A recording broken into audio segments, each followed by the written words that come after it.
Kia ora koutou, ka mi nui ki koutou. Welcome to this meeting of the Dunedin City Council for Tuesday the 10th of August. Welcome our colleagues and staff and those occupying both the public gallery and media benches. There is no public forum, nor are there any apologies. That's agreed. Declarations of interest, any amendments to the interest register, a collective shaking of the head. So I'll move that Council notes the elected members' interest register, confirms the proposed management plan and notes the management plan for the executive leadership team. Seconded, Councillor Walker. Thank you. All those in favour?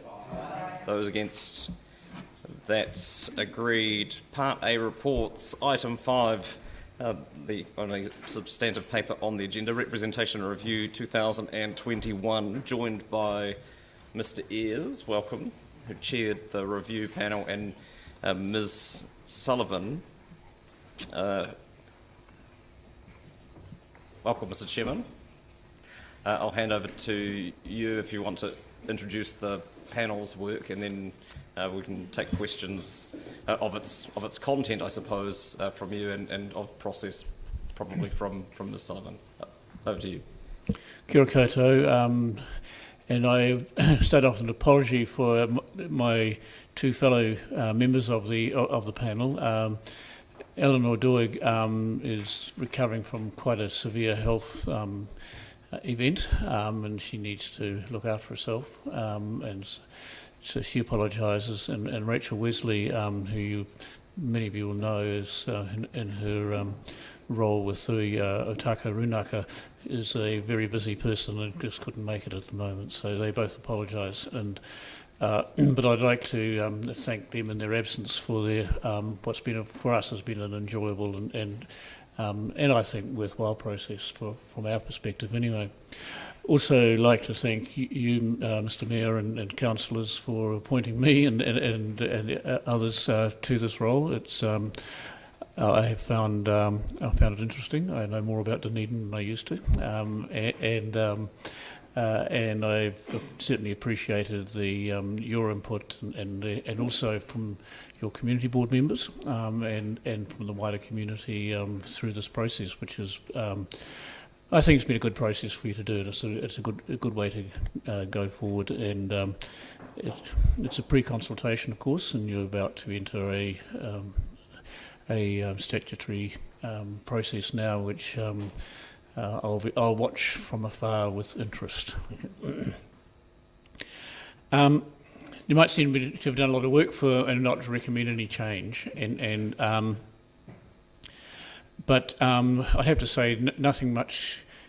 I mean, from your community and yourselves, community boards and so on, there's certainly issues that you have people raise, but there's no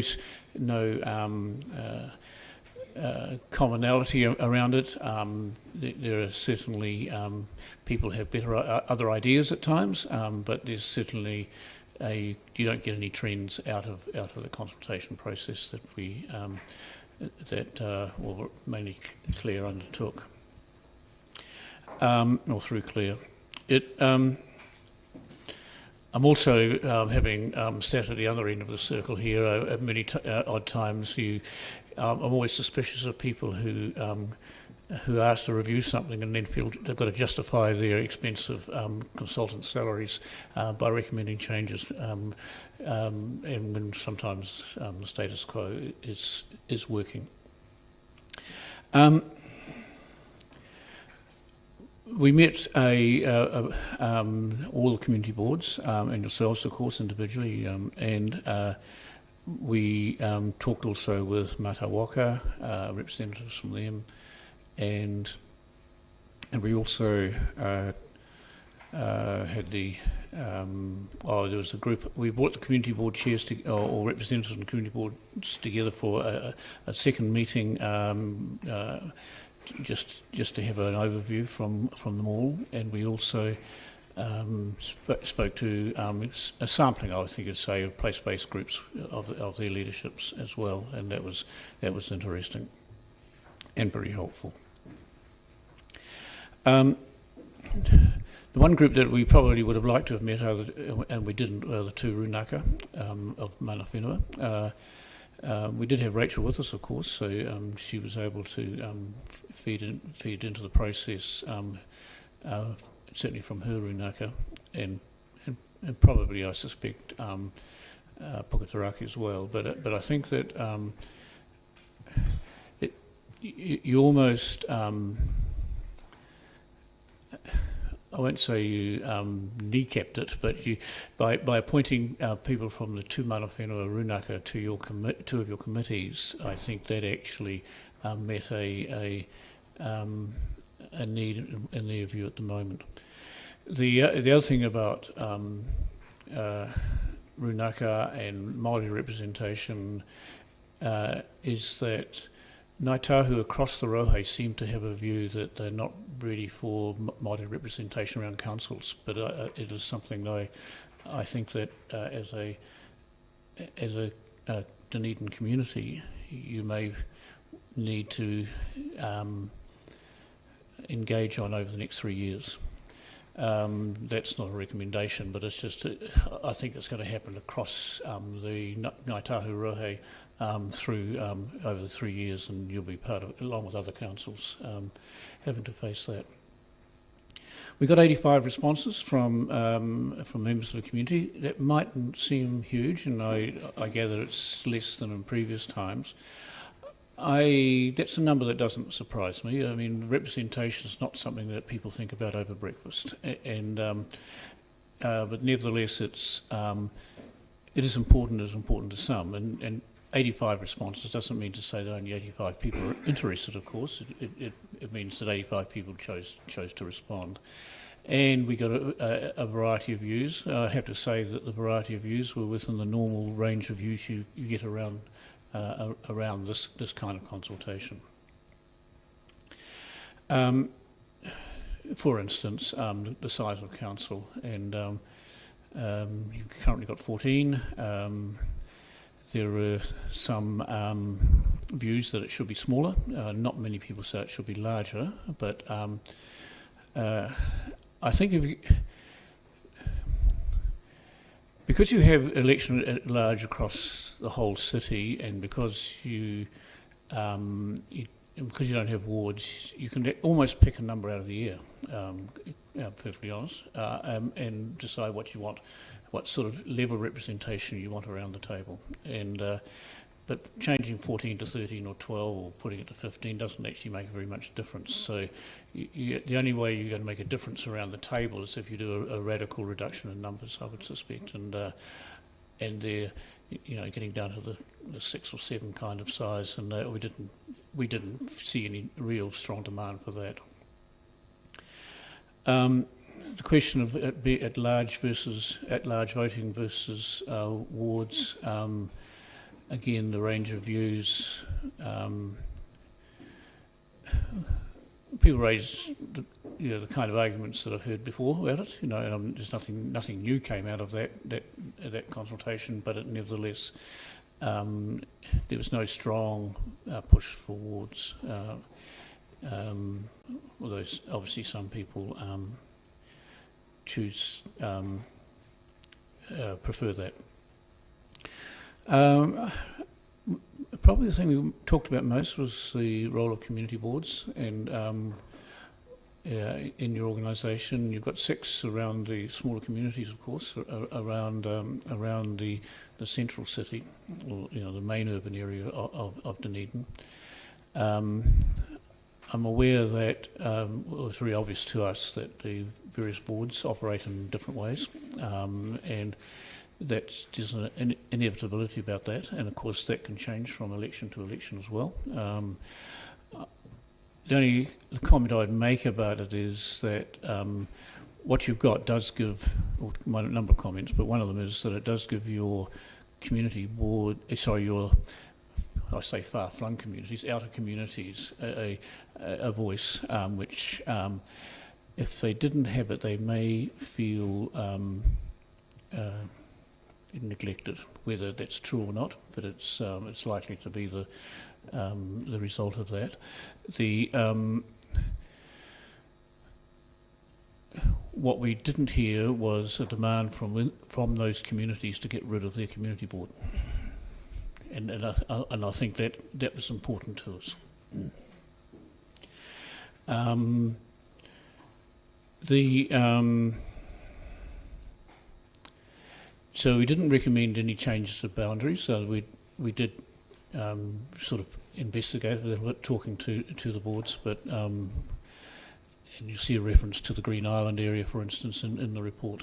But that was probably the only one. Some people said there should be a board for South Dunedin, but we didn't hear that from South Dunedin. So I mean, well, it's an outsider's view of things. So. And the final comment I would make, or the second to last comment I would make, is local government across New Zealand is undertaking a major review at the moment. I don't know if you've got a feeling how that's going to go, but it looks like it's mainly going to be a functional review rather than changing boundaries or anything like that. And so what the functions of Dunedin City Council are in 12 months' time, I don't know, and possibly you don't know either. And so it's probably it is something that your the nature of your representation may change, or what you want to do about representation may change as a result of that review. And my final comment, I just want to thank Claire here for all the huge amount of work that she did.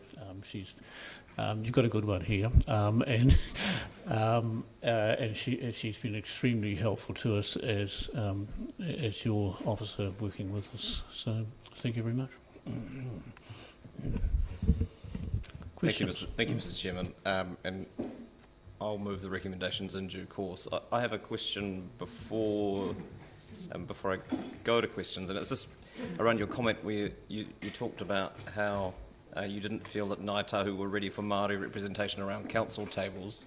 My understanding is did you mean by that under the current Māori ward structure, that's the structure and how they are elected? Yes, sorry, I did. Yes, under the concept of a Māori wards. And I might add that for you, because you're electing at large with STV, setting up a Māori ward as it is at the moment would be a fairly complicated process, and you would need to take some time over it, because Claire will correct me if I'm wrong, but if you had a Māori ward, you'd also need to have a general ward with X number of councillors elected to it, and then if you chose, you could have at-large election of other councillors as well. So the implication of having a Māori ward is also that you would need to have a general ward.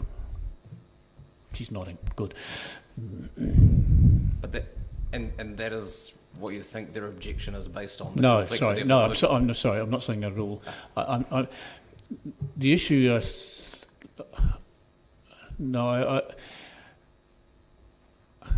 I don't want to put words in Ngāi Tahu's mouth, perfectly honest, but it's what appears to be the reaction here in Dunedin is similar to what I've heard in the Canterbury area. Yeah, thank you. Councillor Vandervis. Thank you. Through the chair, you said that the 85 responses was less than last time. Do you know how much less? I think there were about 260 last time. That really is a lot less. To what do you attribute that? I can't answer that question. You know your community better than I do, sorry. Okay. You said just now that you talked most about community boards and representation function. Why is it that there was nothing in this representation review mentioning the 6 Dunedin Regional Council councillors that represent the Dunedin area? That wasn't part of our requirements under this process. So when I said we talked mostly about community boards, I think we talked more about community boards than anything else. I wouldn't say it was more than half the time that we were talking about it. Right. But in terms of your brief... sorry, could I add, Councillor Vandervis?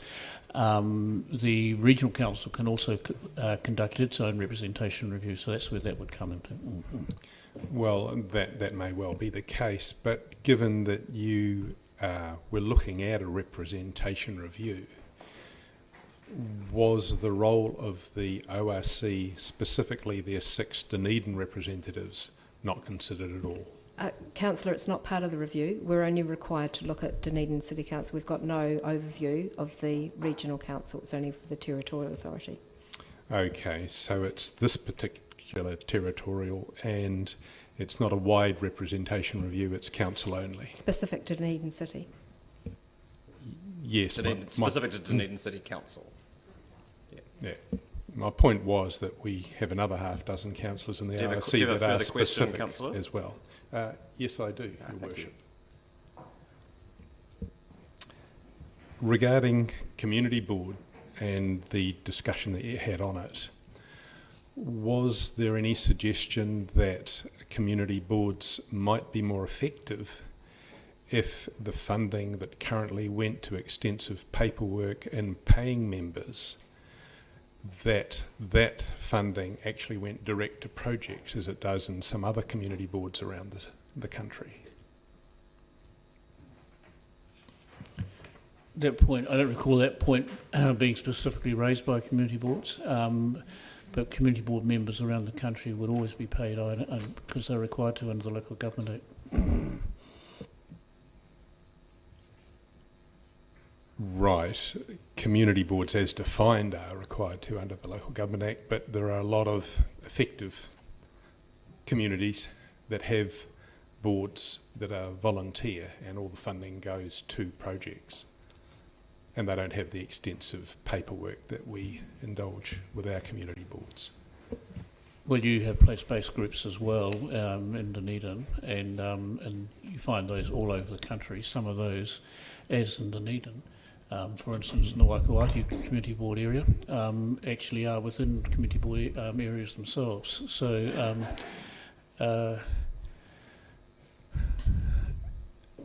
how those groups are funded around the country, I don't have specific knowledge, so I can't answer that, sorry.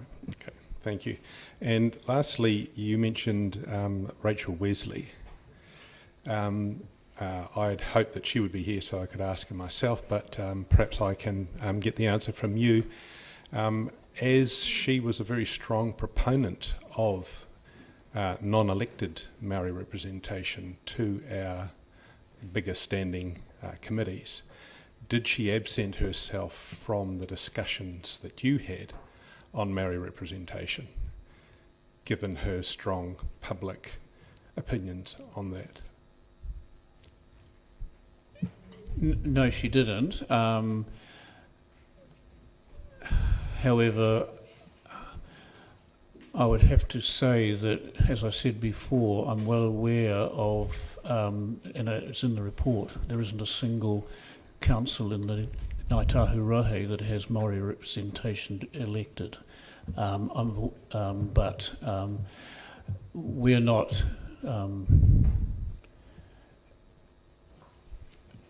It's certainly I think basically we worked on what we were getting from the community, and we didn't get a strong view that. But the issue of Māori representation isn't specifically excluded from the representation review process, isn't it? Yes, because you've already decided that. Yep, correct. This is a separate process. Thank you. Councillor Houlihan. Thank you. I just wondered around place-based and the community board setup, because I don't know a lot about the place-based, but we've had some, I'm on one of the community boards, and we've had some feedback that some of the community don't feel, that necessarily things are happening that quickly. Like they'd like them to happen a lot quicker and maybe have a bit more of a voice. But would a place-based give them that? Like the difference, I don't know whether...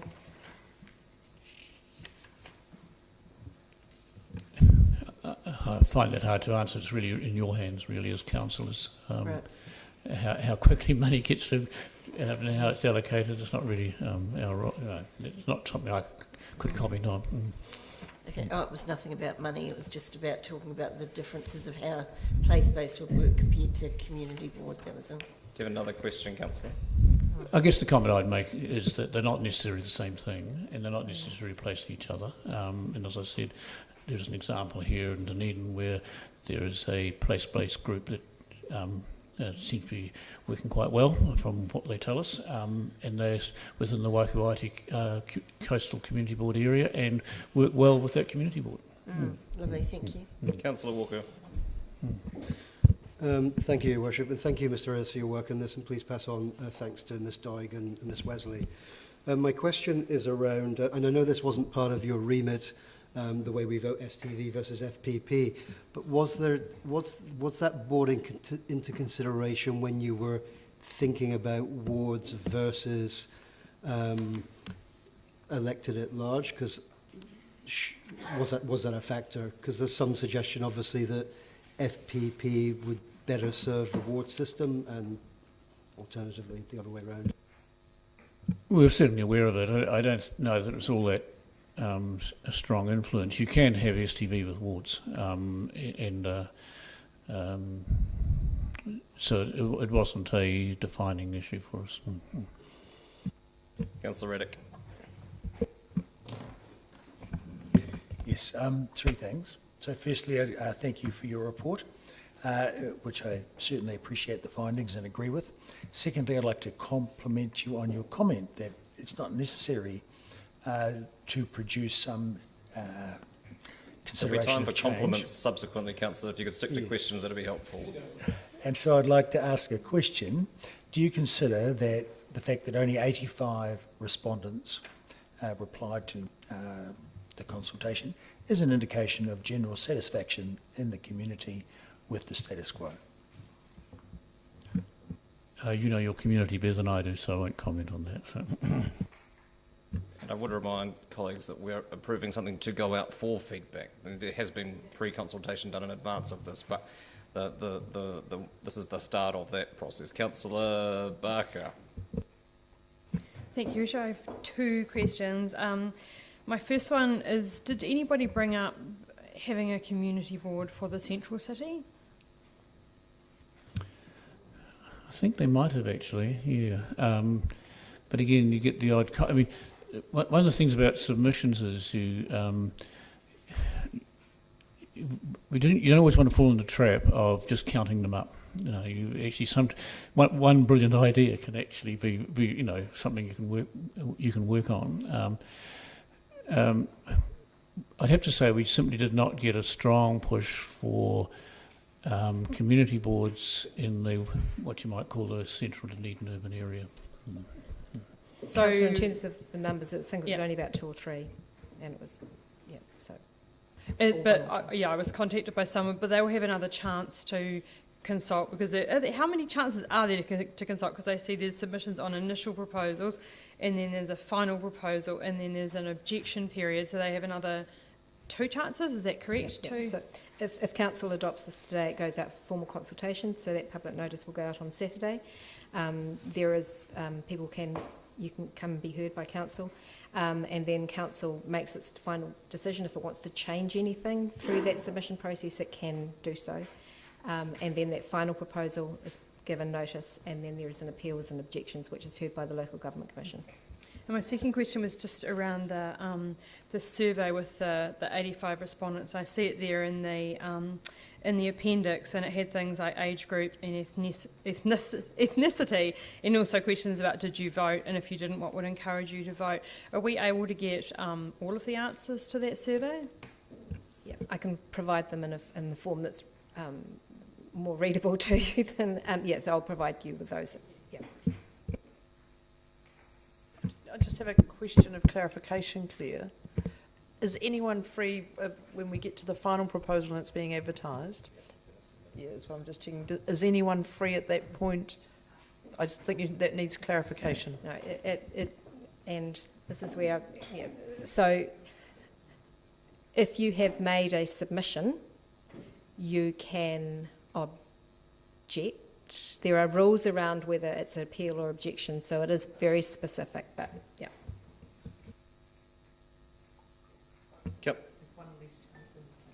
Councillor Gary. Thank you, Your Worship. Thank you, Mr Ayres, and to your colleagues. It was a very interesting report.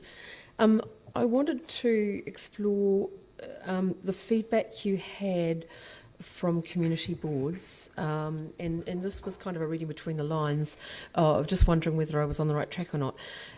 Was there much feedback around how we might develop our community boards, grow them in terms of their governance role? Did you get very much feeling for that? Yeah, we actually got quite strong feedback from most community boards, not all, that they feel that the council as a whole, and don't necessarily just mean elected members, but as an institution, if you like, doesn't take enough notice of them. Perfectly honest, I think they need a bit of love. That's my words, not theirs. They weren't very specific how things could improve. They did say they'd like to see councillors sitting down the back listening to them more often, apart from those who are already appointed to those boards.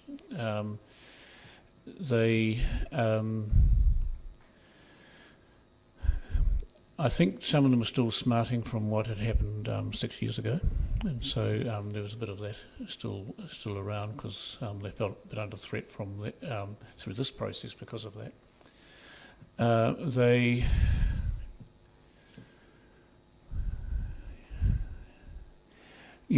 wouldn't want to comment further than that, because I have worked with community boards, and I'm aware that there's different practice or levels of engagement with them around the country. It varies quite a lot. And as the report says, some districts and cities cover their area with community boards, so everybody's within one. And in those cases, usually often all councillors are on community boards as well. And there are others, probably your situation is the most typical, where defined communities, and I think of my neighbouring council in Hiranui, for instance, has one at Hanna Springs. If you know that area, you think, well, that makes sense, because it's a different kind of town than anywhere else in Hiranui, and that you get that kind of arrangement. And there are some that don't have any. Thank you. And my second question was to do with page 31, and a comment you made. I was very interested in the comment you made when comparing community boards and place-based groups, and I wondered if you had anything to add. And that was around the comment that they still have direct links to both staff and elected members, and they have more flexible and under current practice have access to council funding. Would you have anything to add to that? It seemed to me like different approaches both have their place. That was what I got out of it, because there was some thought that perhaps they didn't have the same relationship with council, but this actually clarified that for me. Yeah, I'm not sure why that would be the case. I can't see why it should be the case either. So, I mean, but it was said, Yeah. Councillor O'Malley. Thank you, Bishop. Thanks, David. I've got two questions. The first is around community boards and your statement that you didn't hear from anybody in South Dunedin asking for a community board. Oh, well, there may have been one or two. I'm sorry, sorry. When I said, I'm a historian by background. I'm saying very little. I try to avoid dogmatic statements. I'm not saying none. Sorry, if one of you could talk at a time, we would all be the greater for it. That's right. Very good. You didn't hear from many in South Dunedin. No. My question is it not an issue for low decile communities, and in fact one of the arguments for place-based community groups, that in fact those communities do not have the resources to advocate for what they need? So my question is, was it taken into account that you may not have heard from that many people in South Dunedin because communities like that are characterised as being already under a lot of daily stress, the members of that community are under a lot of daily stress, and therefore not able to engage in these activities? And so, let's answer that question first. No, we didn't actually consider that question. I don't think we would have had the socioeconomic information for able us to make a judgment along those lines. I mean, I think your point's a fair one, but it's something perhaps the council might want to think about over the next 3 years. But it's not something that we were able to make a judgment call on, really. It sort of gets my next question about the threshold of what enters into this document, given this is a consultation document. Yes. And that community boards had been raised, although by small numbers of people. What is the threshold for going out into the consultation document versus not going into the consultation document that made these or the Centre City community boards not become part of this document? I think that when you get into the formal process, there's an opportunity, because, I mean, what's the council has just gone through us has been a fairly open sort of process. So now you've got a direct proposal. I mean, it's up to you what you're free to do what you like with this report in a few minutes' time. But let's assume you passed it. That actually does give an opportunity for people in South Dunedin or Brookville or North East Valley or wherever to actually say, now we want a community board.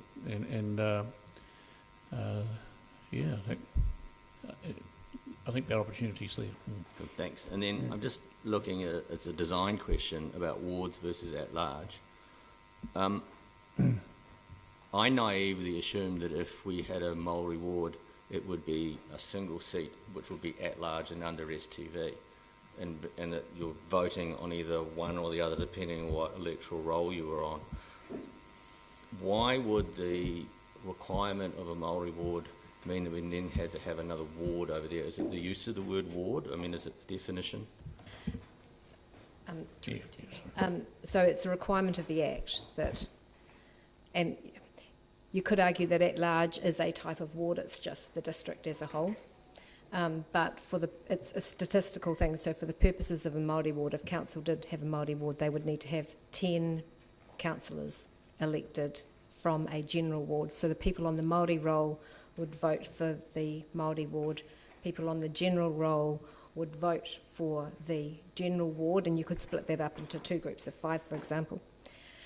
2 wards of 5, and then if you wanted to keep the numbers at 14, you would have an at-large ward at large as well. So people on the Māori roll would have a vote for the Māori councillor, Māori ward at large, and the mayor.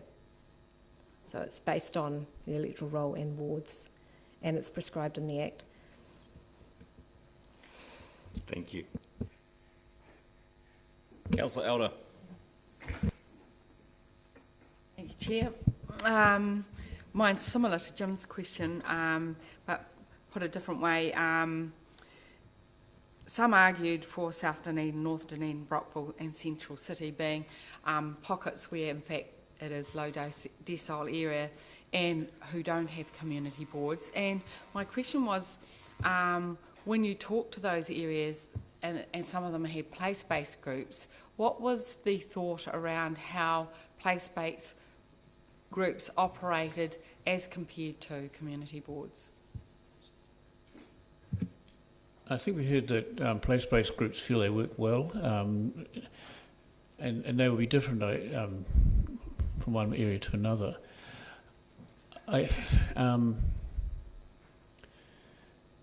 I'll draw on my wider experience in this.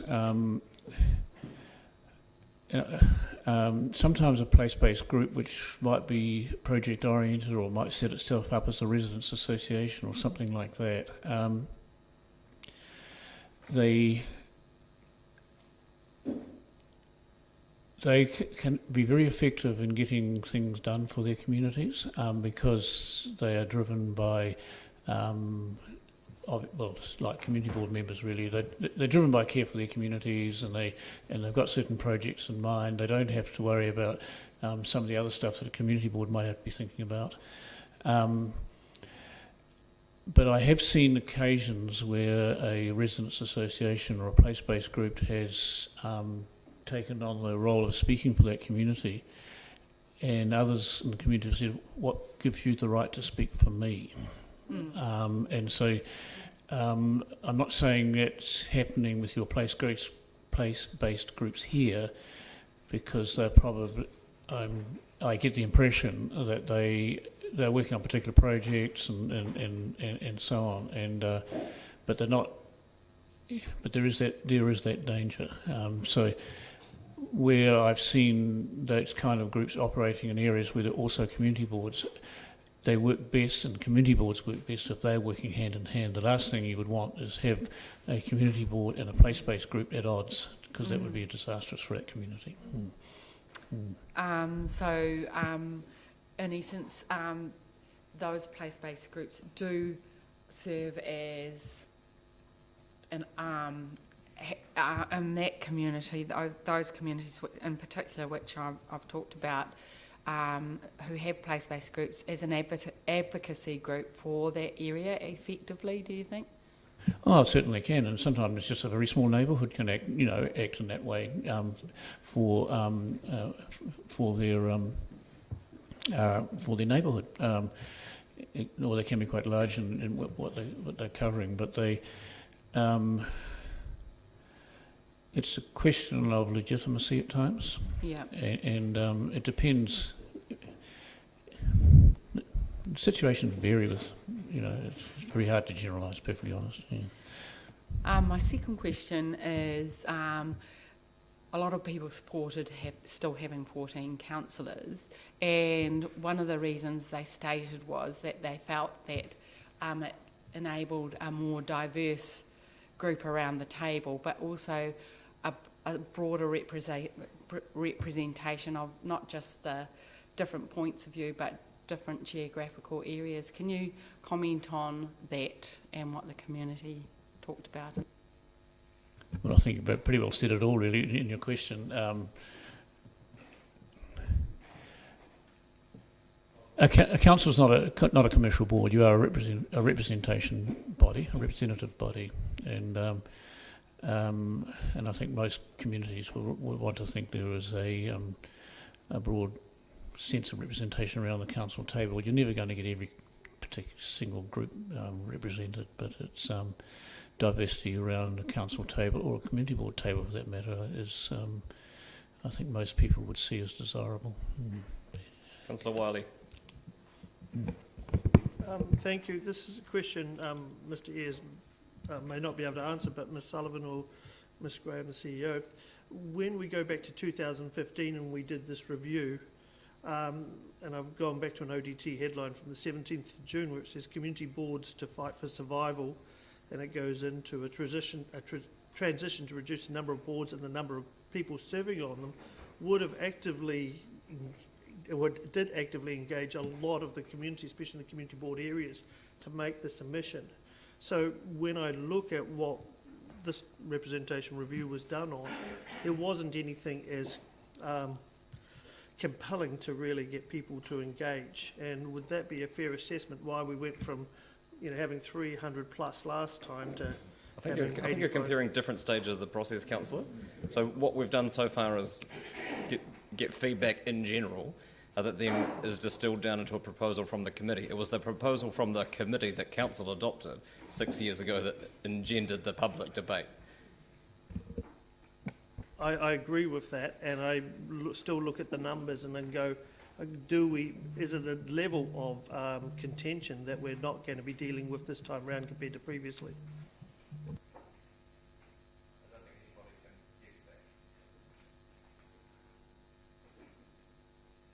Further questions? No. I'm happy to move the recommendations. Seconded by Councillor Walker. You can take your leave, Mr. Ayres. Thank you. And not a lot really to be said other than to thank the panel for their work in putting this together. And I know it can seem like a lot of work to come back with the status quo, but if we don't test the assumptions that get us to the position that we're currently in, then we would be all the poorer for that. I don't see any merit in us meddling with the paper that has come back before us. The opportunity exists now for those with a particular interest in their representation arrangements to give formal feedback on it, and then we will have the substantive debate at the end of that process, subject to appeals and objections and the whims of the Local Government Commission, who ultimately make these decisions for us if our community disagree with the decisions that we come to. Councillor Vanivers. Yes, I'm actually very happy with the way the report has been dealt with. I think it's unfortunate that 260 responses last time and got 85 this time. But I suggest, along the lines of Councillor Raddick's question, that probably is because the number of representatives, etc., is not a major issue for people currently, and that the committees coming up with a status quo, having canvassed enough people to get a variation of opinions, I think is actually a fairly representative one. So the status quo, I think, is quite appropriate given that most people seem fairly happy with it. I am a wee bit concerned, however, that a lot of people generally, naively I think, tend to think that more representatives means better representation, and that if you have a bigger number of people in a committee, you've got a better chance of that committee coming up with good decisions.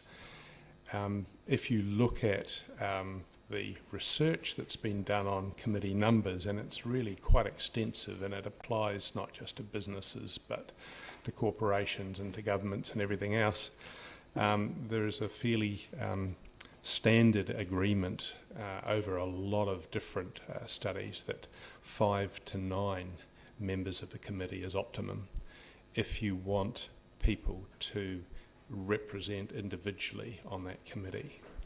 When you get bigger than that, the problem then starts to be groups and groupthink, and peer pressure seems to increase as you get greater numbers as well.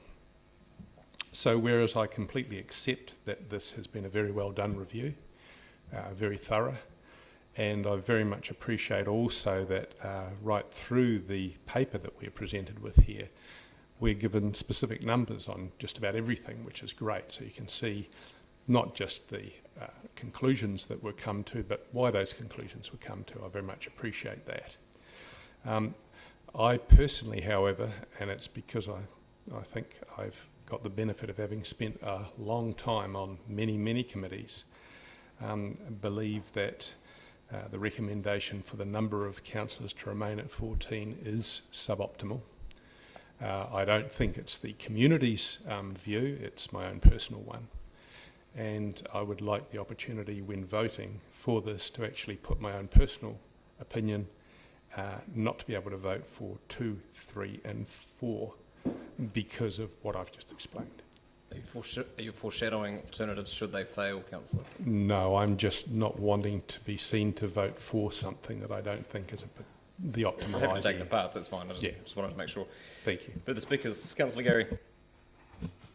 Thank you, Your Worship. I want to begin by thanking Mr Ayres, Ms Wesley and Ms Doig for the report. It made very interesting reading.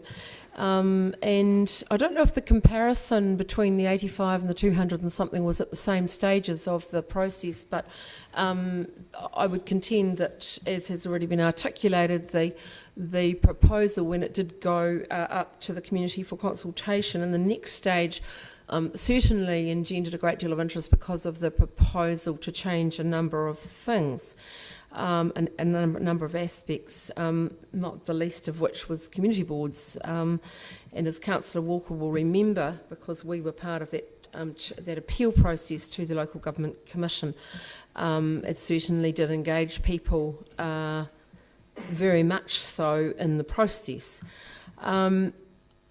I think it's far too easy, and I want to challenge that view of community boards are just a whole lot of paperwork. And I was very pleased to see in the report the comments around community boards and place-based groups, because when place-based groups were first suggested, I wasn't a fan, but certainly over time I have understood how much good they can do, and I was very interested in the comments that the report made about their feeling around access to funding and staff, because I knew that there was a view or perception out there in some quarters that perhaps they didn't have that connection, so that was really very helpful.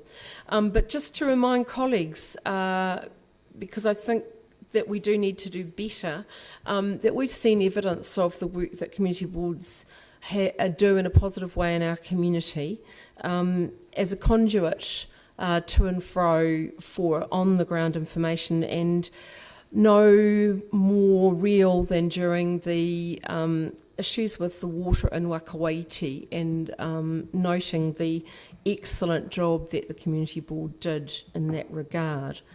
And I also want to note that community boards provide a training ground for elected members, and there are several members around this table, including myself. I know that I would not be here doing this job now if it hadn't been for the time spent on the community board. But I do believe that the report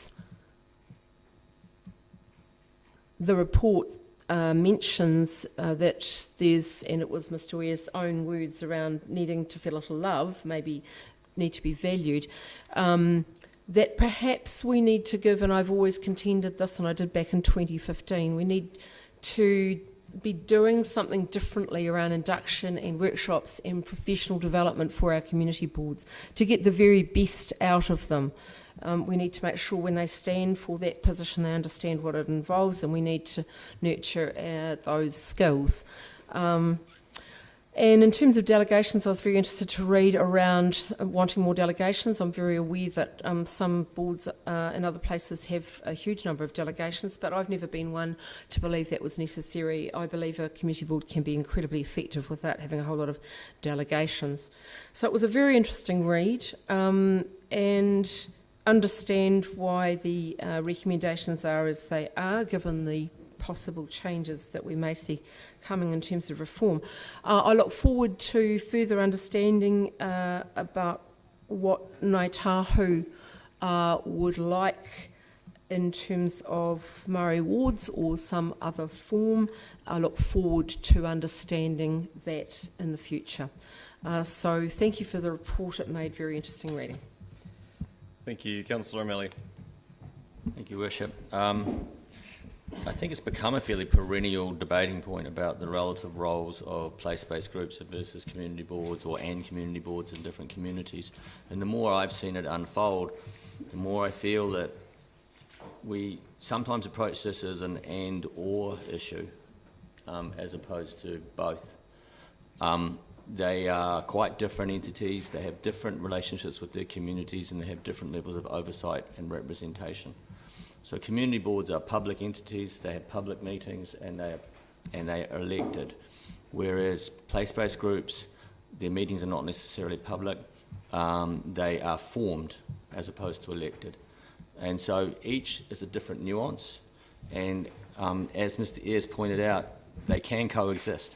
So on the Waikori Coast you have power as a place-based group, and you have the Waikori Coast Community Board.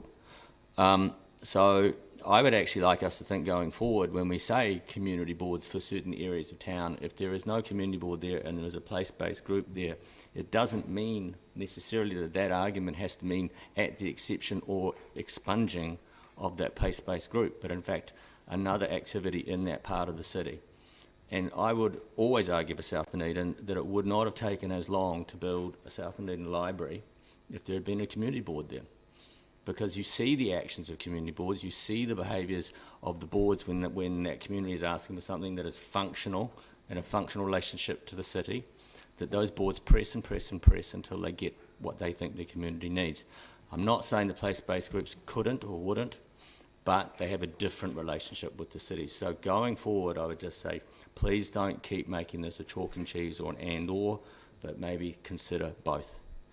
And I just think that the Local Government Act will need to be updated for at-large councils, if we are to talk about representation, because it seems to me that the rules around wards and seats at a table appear to be based on number counting, and therefore if you're going to have a seat, You have to have something that pleads the Department of Statistics, makes them happy, whereas I think going forward in partnership, we're not going to have those kind of relationships. And if we're having an at-large STV system and we add Maori seats to this council to apply the rules that appear to be applied under the Local Government Act right now, is actually probably not going to meet our objectives. Thank you. Councillor Walker. Yeah, thank you. Thank you, Your Worship. Yeah, it's pretty hard for me to believe, I guess, that it's been 6 years since the last representation review when, as the then chair of the Chalmers Community Board, I thought, along with other chairs, to, certainly in terms of the Chalmers Community Board, not only to downgrade the number of members on the board, but actually to downgrade the size of the Chalmers Community Board area. And those of you with a good memory will remember that the proposal then was to subsume Ravensbourne, St Leonard's and parts of Maya into the city. And ironically, the now West Harbour Community Board not only gained a more pertinent and relevant name, but actually, with the inclusion of a number of mesh blocks, ironically grew in size. So that was a battle well won. So, of course, I'm here today as a councillor with yet another rep review. And the finding of this panel, I think we can all argue, slightly less fraught than the last one, particularly when we see that the recommendation is for the status quo. Community boards aside, I'll come back to those in a moment. I definitely, just in terms of diversity, support the number of around 14 or thereabouts. And I don't disagree with Councillor Van der Vos that at a committee level, so 5 to 9 is a good number, but we're not a committee. We're a group of people representing 135,000 people. So I think that number's there or thereabouts. I think Mr. Ayres' description of it hit the nail on the head. We either keep it there or thereabouts or just completely slash it down to 4 or 5.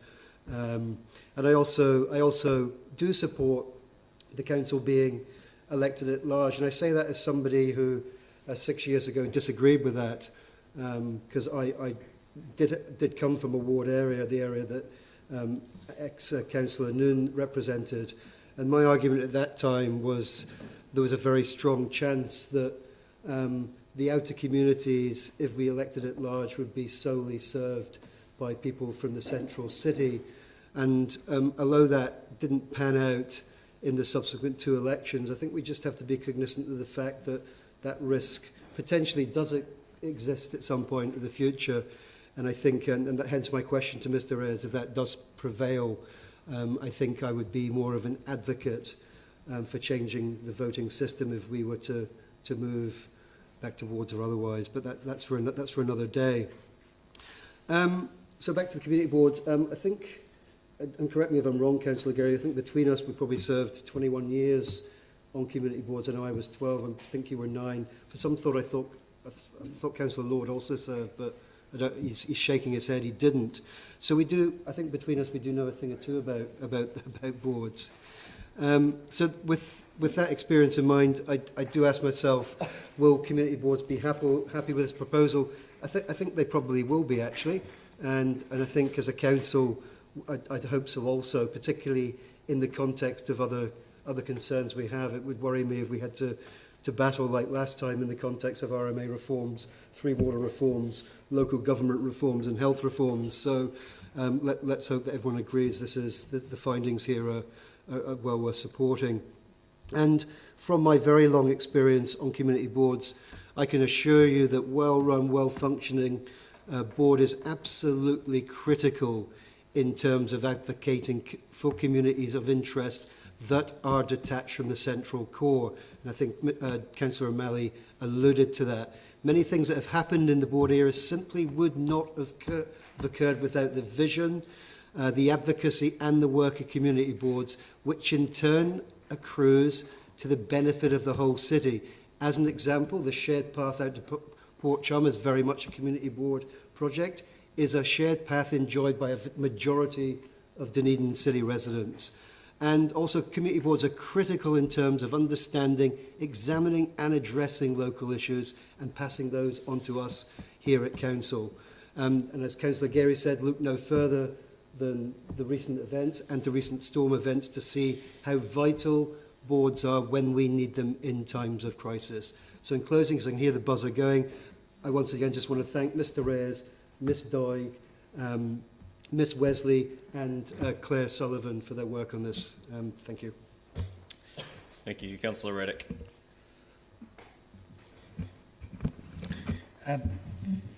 Yes, I think we have an excellent result from this review, and I would like to compliment Mr Ayres on his comment that there's no need for consultants to come up with extensive change just because they're paid to review something.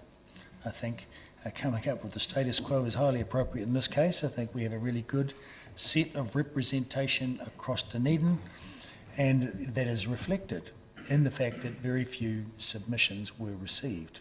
And as it goes to consultation, my expectation is that we'll see that further reflected.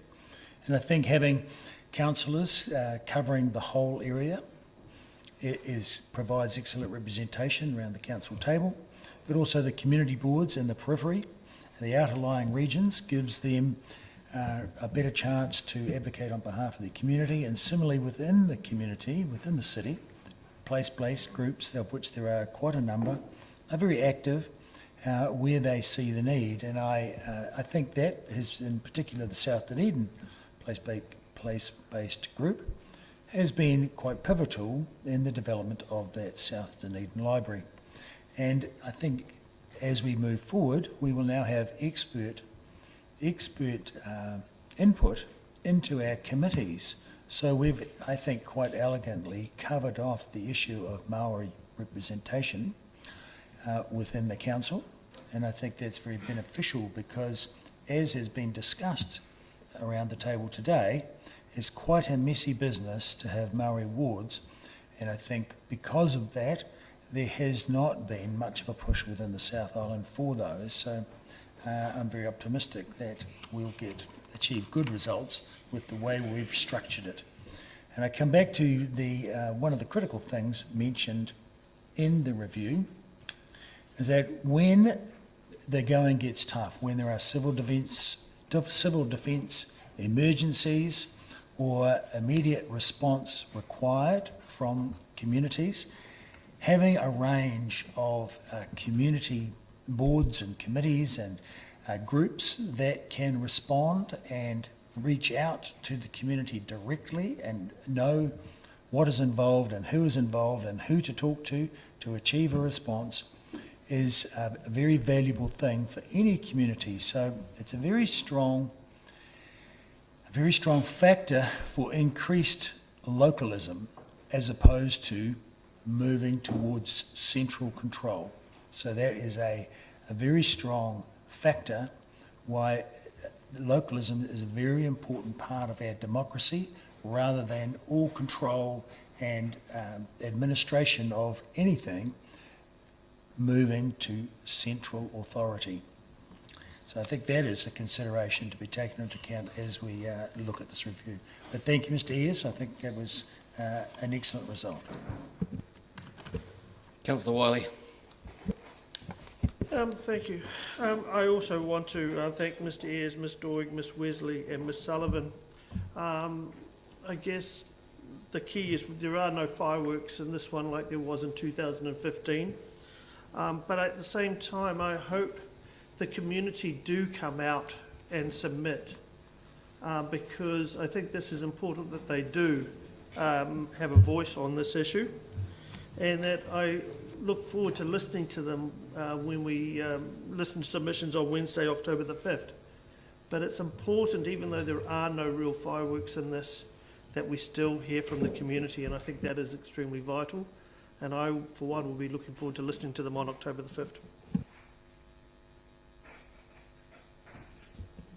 Councillor Barker. Thank you, Worship. Thank you to the panel, and I support the recommendation. As Councillor Walker says, community boards will be happy with this, but as Councillor Wiley says, we do need to understand whether the community are happy with the proposal. The Residents' Opinion Survey in 2020 said that there were 18% dissatisfied with community boards, 39% neutral, and 44% satisfied with community boards out of 800 responses. And we've just seen a small amount of responses come in through the survey here. So I will be interested to see, now that the community is probably more aware through, this will probably appear in the paper, of their engagement, and to see if they are actually happy, because that's who we actually do need to satisfy. Councillor Houlihan. Thank you. Yes, having given I sit on a community board, I just want to say that community boards do a lot of work, and it's a really good way to for a councillor to get their ear to some of the local issues as well. And I think that's really important for the communities involved, is that once, you know, we're sitting at the council table and you're aware of those issues, if they come up, it means that you're able to, you know, vocalise concerns or listen to them more intently, and you know what's going on a lot more in your community, or the community that you put on in that board. What I'd also like to say is to thank our the community board I'm on, because I do think they do a lot of work, and it's not always appreciated, but there's a lot of things happen behind the scenes that many people don't see, and they do a really good job. So I want to thank them for that, and thanks for the review committee that did all this work. Thank you. Further speakers? Councillor Elder. Thank you, Chair. I too can remember that review in 2015 and the response from communities about community boards and their advocacy for them. And I listened to Councillor Walker about the strong role they have in communities and how they fought for them. And I also listened to what Councillor O'Malley said about the low decile voice, and pockets of our community who don't necessarily have a community board that advocates for them. And I would like to recommend commend the council for actually putting in place place-based community groups, or supporting them, because in fact those place-based groups do actually function in those areas and are a critical role in advocacy and those communities having a voice. Because in fact, indeed, I do agree that if South Dunedin maybe had a community board, they would have been able to advocate for their area in a much stronger and focused way. So it's really important that we consider our low decile communities and the communities who do not have a community voice in the form of a community board, and strengthen their voice in other ways. It was really interesting also to hear that people did want, on the whole, want 14 councillors, and I note what fellow councillor Houlihan said about councillors being on community boards and being able to be a direct voice for those communities, but also the community at large wants a wide representation around the table, and they feel that they will be heard far stronger that way than with fewer. So thanks for the report, and thanks for the conclusions, or some of the summary of what you heard, and look forward to hearing the community and what they have to say. Thank you. Further speakers? In response, I just want to touch briefly on the discussion that's been had around the comparative function or value or whatever of community boards and place-based groups. And yes, they can coexist. We know that because they currently do, particularly in East Otago and in Mosque Otairi. But where they do coexist, it's also true that where input or feedback or representation is sought from those communities, the default is to the community board. And not to the place-based groups that may exist within that community board area. And some people could argue that a flaw in the place-based groups model is that they're not accountable in the same way that we are as elected members.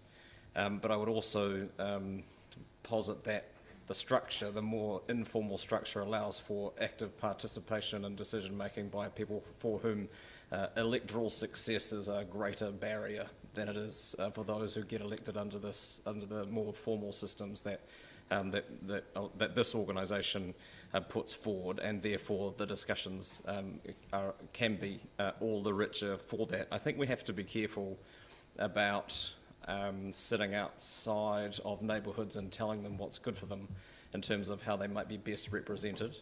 And I think we also need to be equally careful about suggesting, consciously or otherwise, that the reason that there hasn't been a groundswell of support for this proposal or that is because of the deprivation index of that neighbourhood. There are very well organised place-based networks within our city. If there was a strong push for one or the other, I have no doubt that it would make it to this table as part of the formal process that we are about to kick off by adopting these recommendations. And I will put the motion. All those in favour?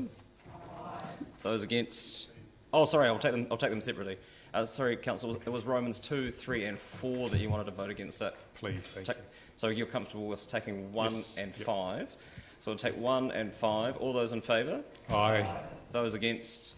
That's agreed, and you're comfortable taking those 3 together? And we'll take Romans 2, 3 and 4 together. All those in favour? Those against? No, recorded, please. Thank you. And B, that we note the public notice. I'll put that. All those in favour? Those against? That is agreed, and I declare the meeting closed at 2:06. We'll be back at 2:10 with a Finance Committee meeting. Thank you.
Okay.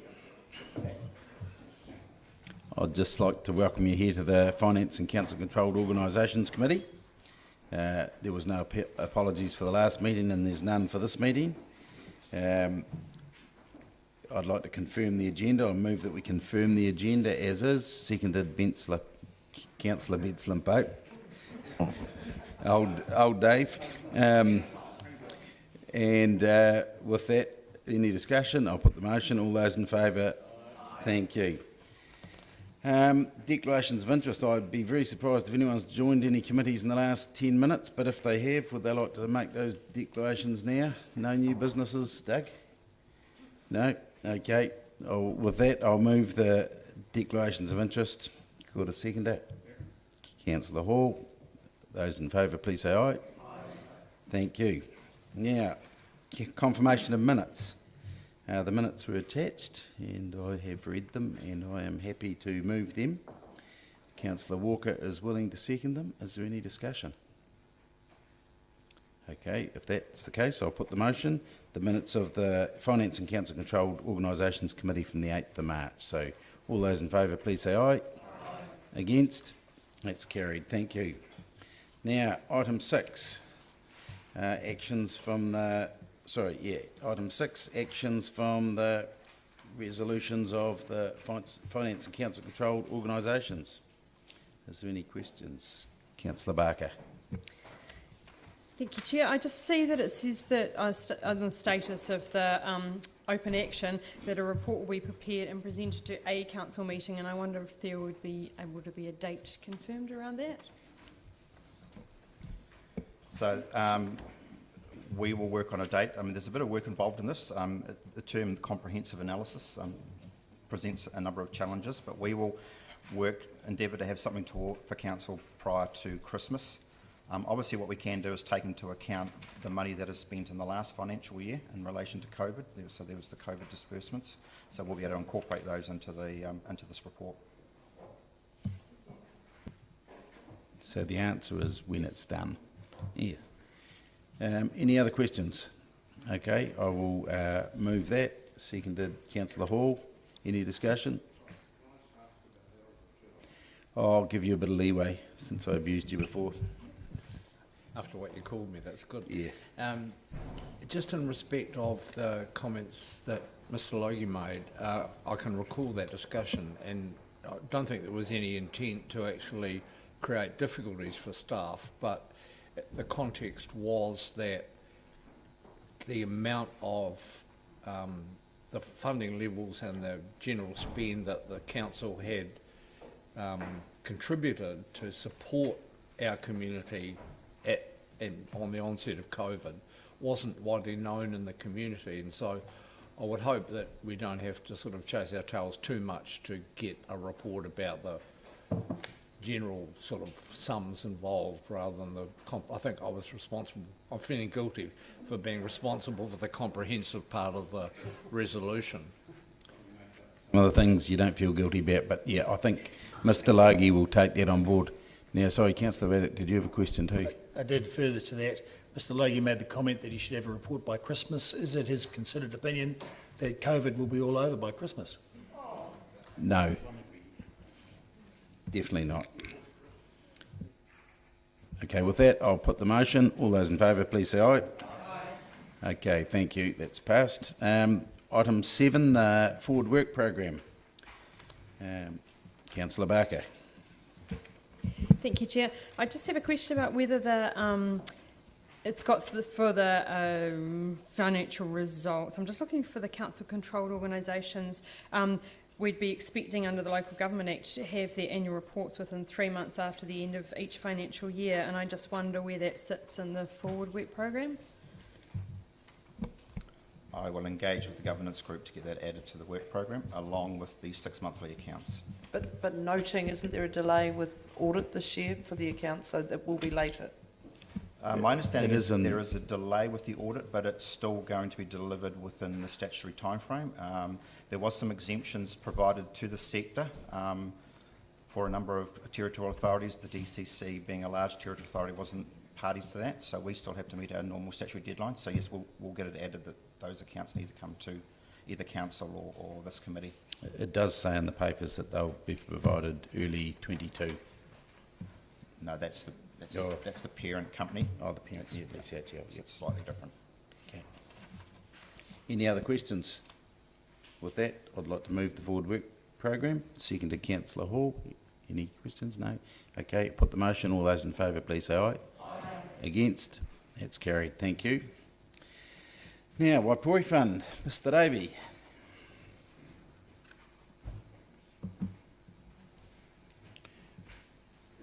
Welcome. Do you have any questions you would like to, or any statements you would like to make, or are you happy to take the report as read? I'd just like to summarise a couple of quick points. It was a very pleasing quarter for the fund, being up 2.6% versus the benchmark return of 2.2%, and up 9.9% for the year versus the benchmark gain of 9% for the year. So a very pleasing quarter and year for the fund. Thank you. Just to add, just to note that the fund is now over $100 million, and that's following the distribution to council. So we get a cash distribution each year, so that coming out, the fund is now still over $100 million. I think that is interesting in view of the fact that there was a...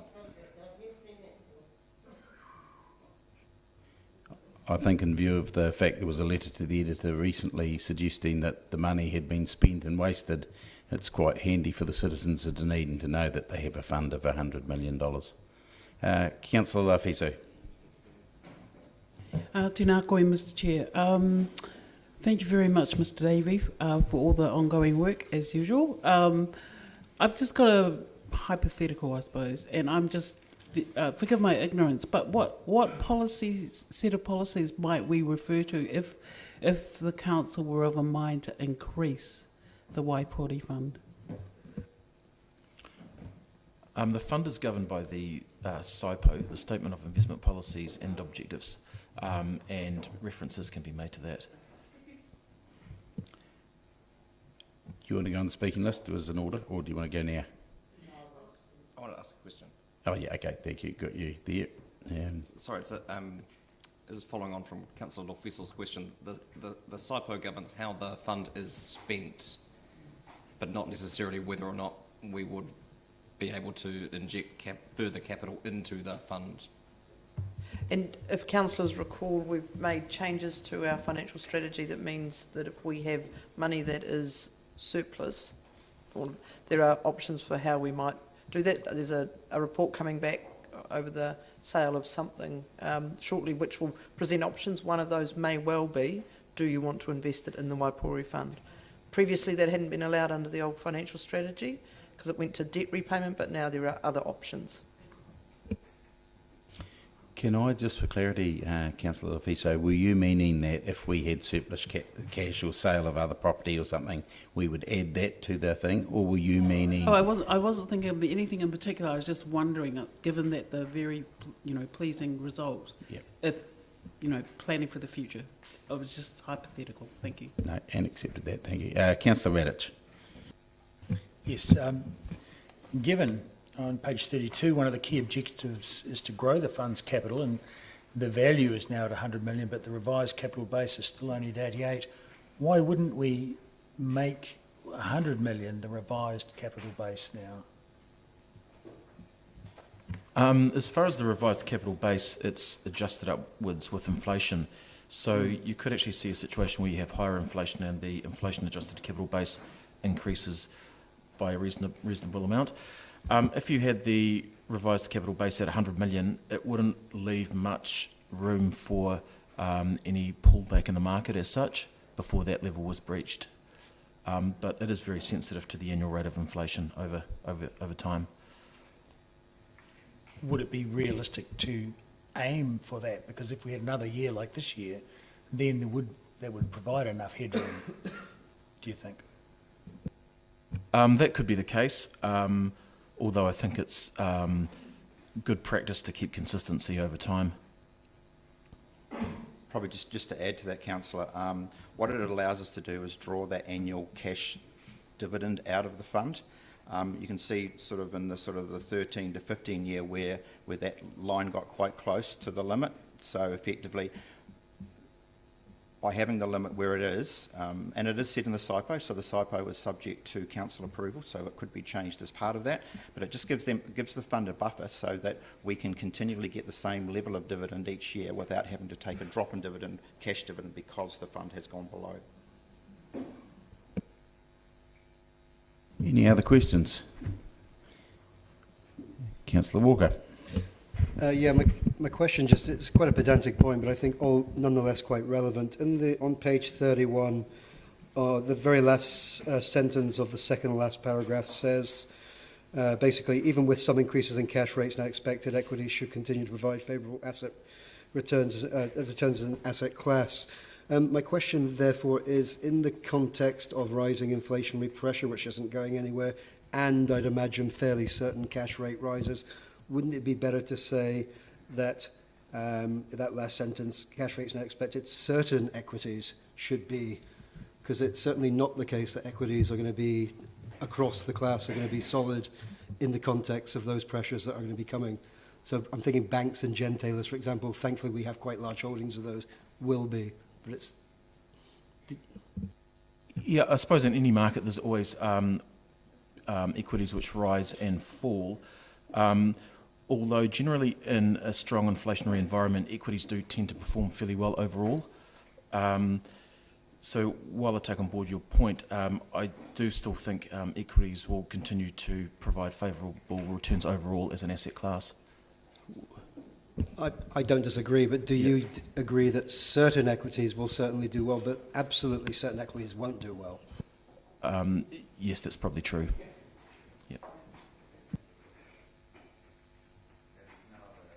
No other questions? We've got to move it for the report, or do I have to do it myself? No. Councillor Staines has like to move the report. Seconded Councillor Radditt. Any discussion? Okay, so we're noting the report from the Dunedin City Treasury on the Waikori Fund for the quarter ending 30th of June. All those in favour, please say aye. Aye. Against? That's carried. Thank you. Item 9, the financial result for the year ended 30th of June.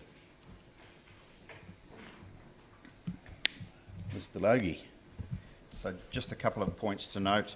Obviously, this is an interim result. It's subject to final adjustments, so we still have to put the revaluation of a number of our asset classes through the books. That includes land buildings, the infrastructure assets and parks and recs, and also the investment property. The investment property movement will drop to the bottom line, but the others go through effectively reserves. So there has been, I believe, there is an uplift in the investment property portfolio. I don't know the magnitude because we're still working through that valuation process. And obviously the result is subject to clearance and review by Audit New Zealand. Thank you, Mr. Logie. Also just like to point out a couple of highlights. The fact that we, while not spending quite what we aimed to, we spent $110 million or $110.8 million on our CapEx, which was less than we expected, but it was still 18.5 million more than last year. Another thing that I'd just like to draw people's attention is our debt has increased from 243 million last year to 271 million. So we've increased by $28 million, but we've actually done $110 million worth of work. So I think that's worth, and that debt is also 36.9 million lower than forecast, which if we had filled our capital budgets and borrowed for every cent of it, it still wouldn't have gone up to that amount. So any questions? Councillor Radditt. A couple of things I was wondering about. The museum levy, 84 million less. What happened there?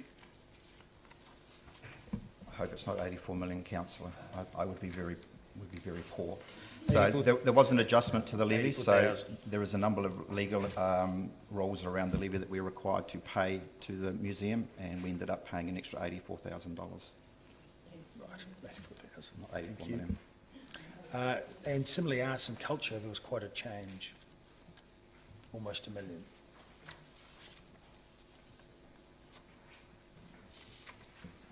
Which page are you referring to, Councillor? Well, I'm looking at the spreadsheet.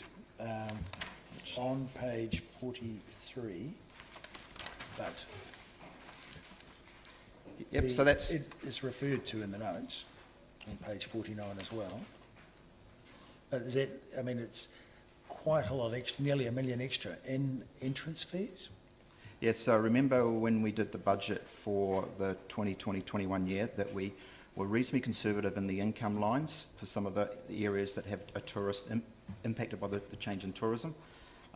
As we've noted in the report, that a lot of that didn't materialise, or the operations were able to change the way they deliver products to the market. So obviously, I think it's a particular one where they probably had less people through the door, but the package cost was greater given the events that they were holding. So effectively what we're saying is that the impact that we thought was going to happen as a result of COVID has not materialised to the level that we thought, which is good. That's great. So the the staff involved have marketed and focused on domestic tourism, which has increased kept the turnover up. It's great. Thank you. The one thing in the transport sector, page 49, the LED system is rolled out. Is there any calculation on energy savings from the installation of LEDs throughout the city? I'll refer you to Mr. Drew, who's an expert in LEDs.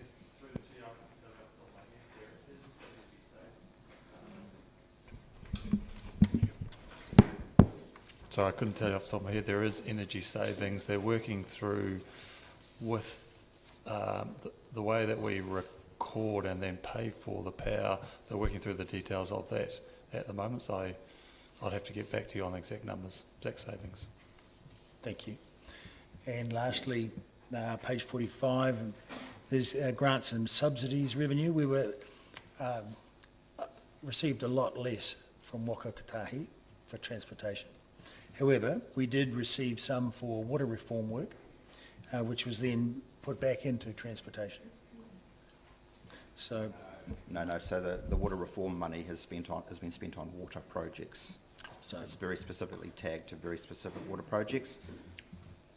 Because some of the water reform money, there is talk of it being available for any project whatsoever.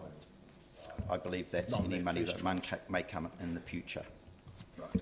Thank you. Councillor Vandevers, your question. Just looking forward at budgets for the next couple of years, what figures are you using for anticipated inflation and for interest rates that we'll pay in the next couple of years? So those numbers would have been included in the assumptions that we put in the 10-year plan. I haven't got one in front of me.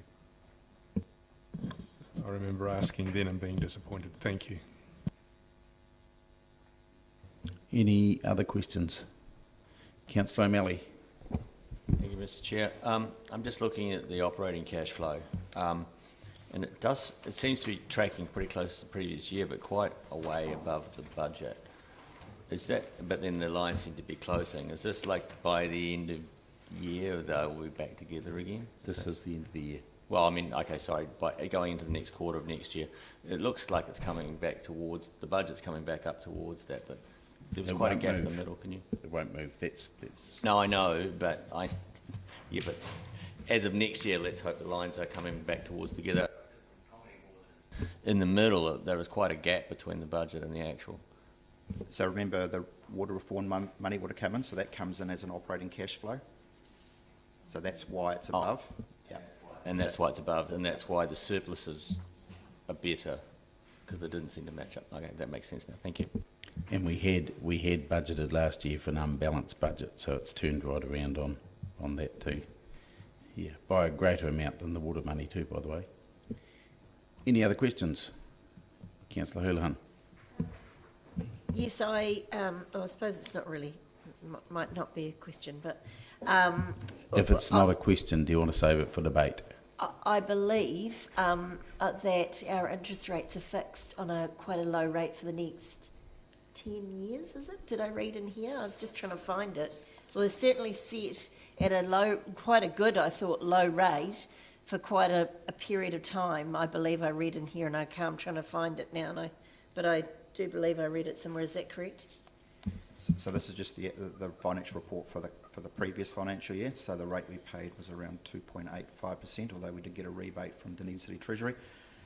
In terms of our future hedging, obviously the Treasury company borrows on our behalf from the external market, so they have all the hedging in place to protect us against changes in interest going forward.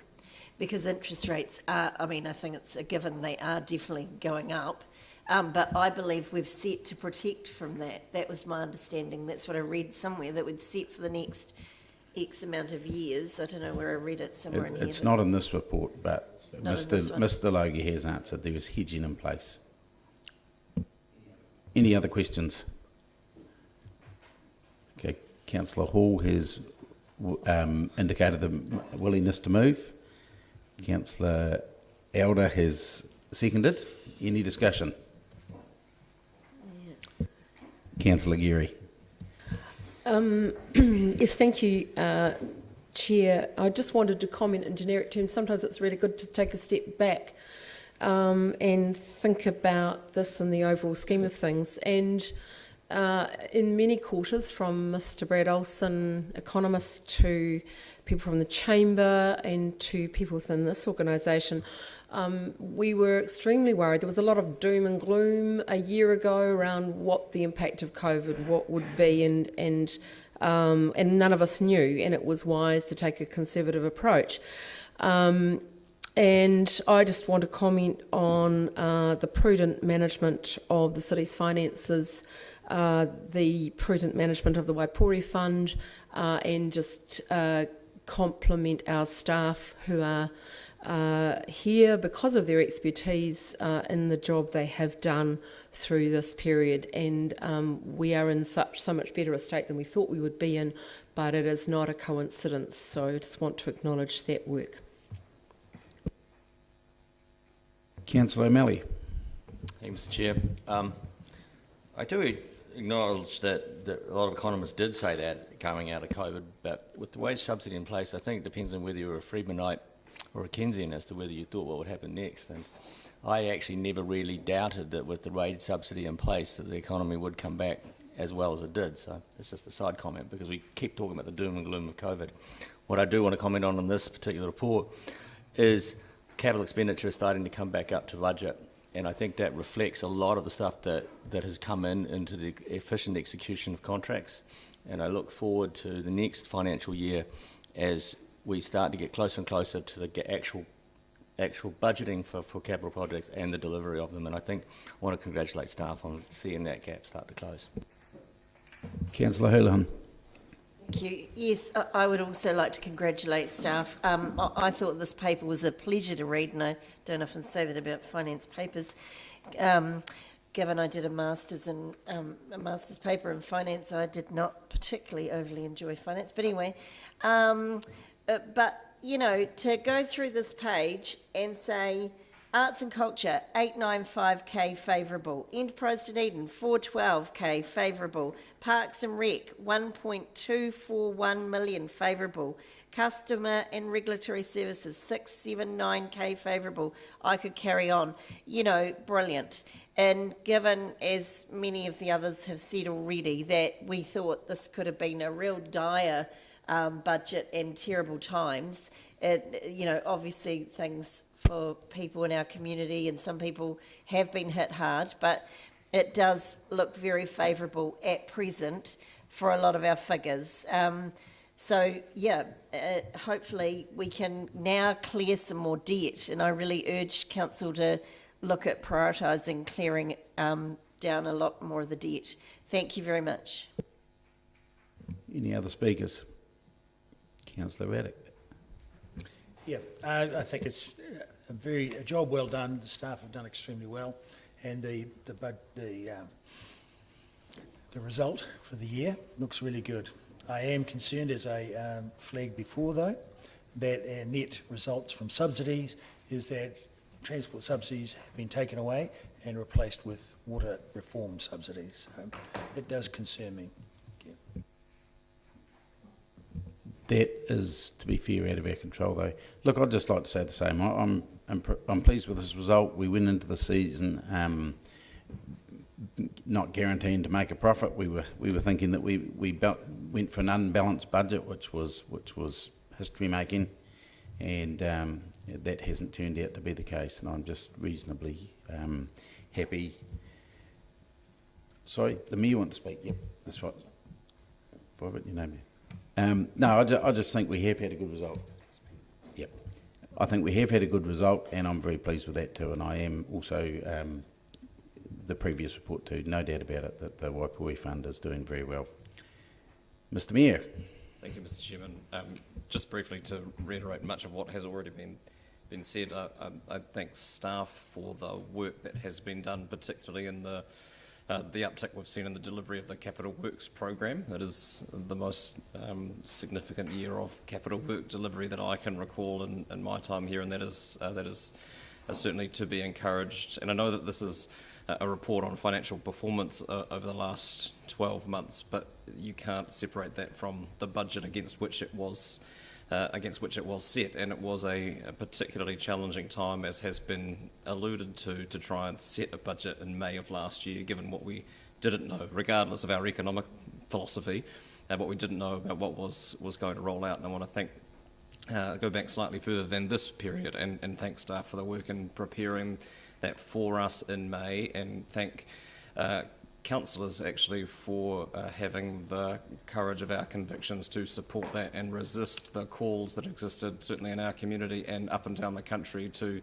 slash our budgets in response to the global health situation. And looking back from where we currently sit, that would have been an unmitigated disaster for our city and for our community had we responded in that way, as opposed to doing what we chose to do, which was to invest in our city and invest in our community and be a part of the solution to what is an uncertain economic climate. And I think that those decisions that we made back in May of last year have been vindicated subsequently, and we see the outcome of that in the papers at this meeting before us. Thanks.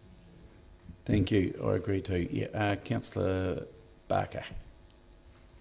Thank you, Chair. I just want to add my congratulations to the staff led by a relatively new CEO who had a very hard year to get through, and I note that there were staff cost savings of $2 million, and the staff have worked very hard carrying a large number of vacancies to get us to this point. Also want to congratulate the Waikori Fund. That certainly, with a $9 million result, helped us well. The capital work delivery, 88% delivered. That's a really great result, and also the low interest rates have contributed to that. And I note Councillor Houlihan's concern about the interest rates, but I also note that we have been given briefings about the hedging that we've got in place, so I feel fairly confident that hopefully we've got another good year. Thank you. Is there any other speakers before I turn now? Moment of process. Does Councillor Hall get a right of reply if he didn't speak to it? Okay. Would you like a right of reply? Well, that was a waste of time. Okay. Well, that's the case. I'll put the motion. All those in favour say aye. Aye. Against? That's carried. Thank you. Item 10, notification of items for the chair. Anybody got anything? Okay. Mr. Staines, when would you like to have a meeting? Very soon. Okay, don't go away, and we'll swap places, and then Mr. Staines will take the chair.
On.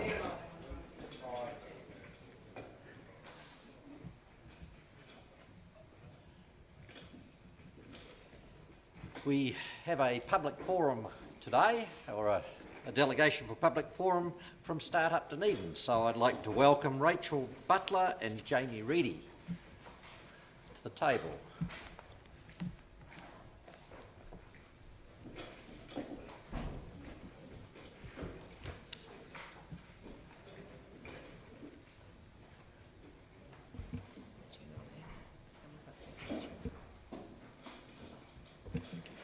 The floor is yours.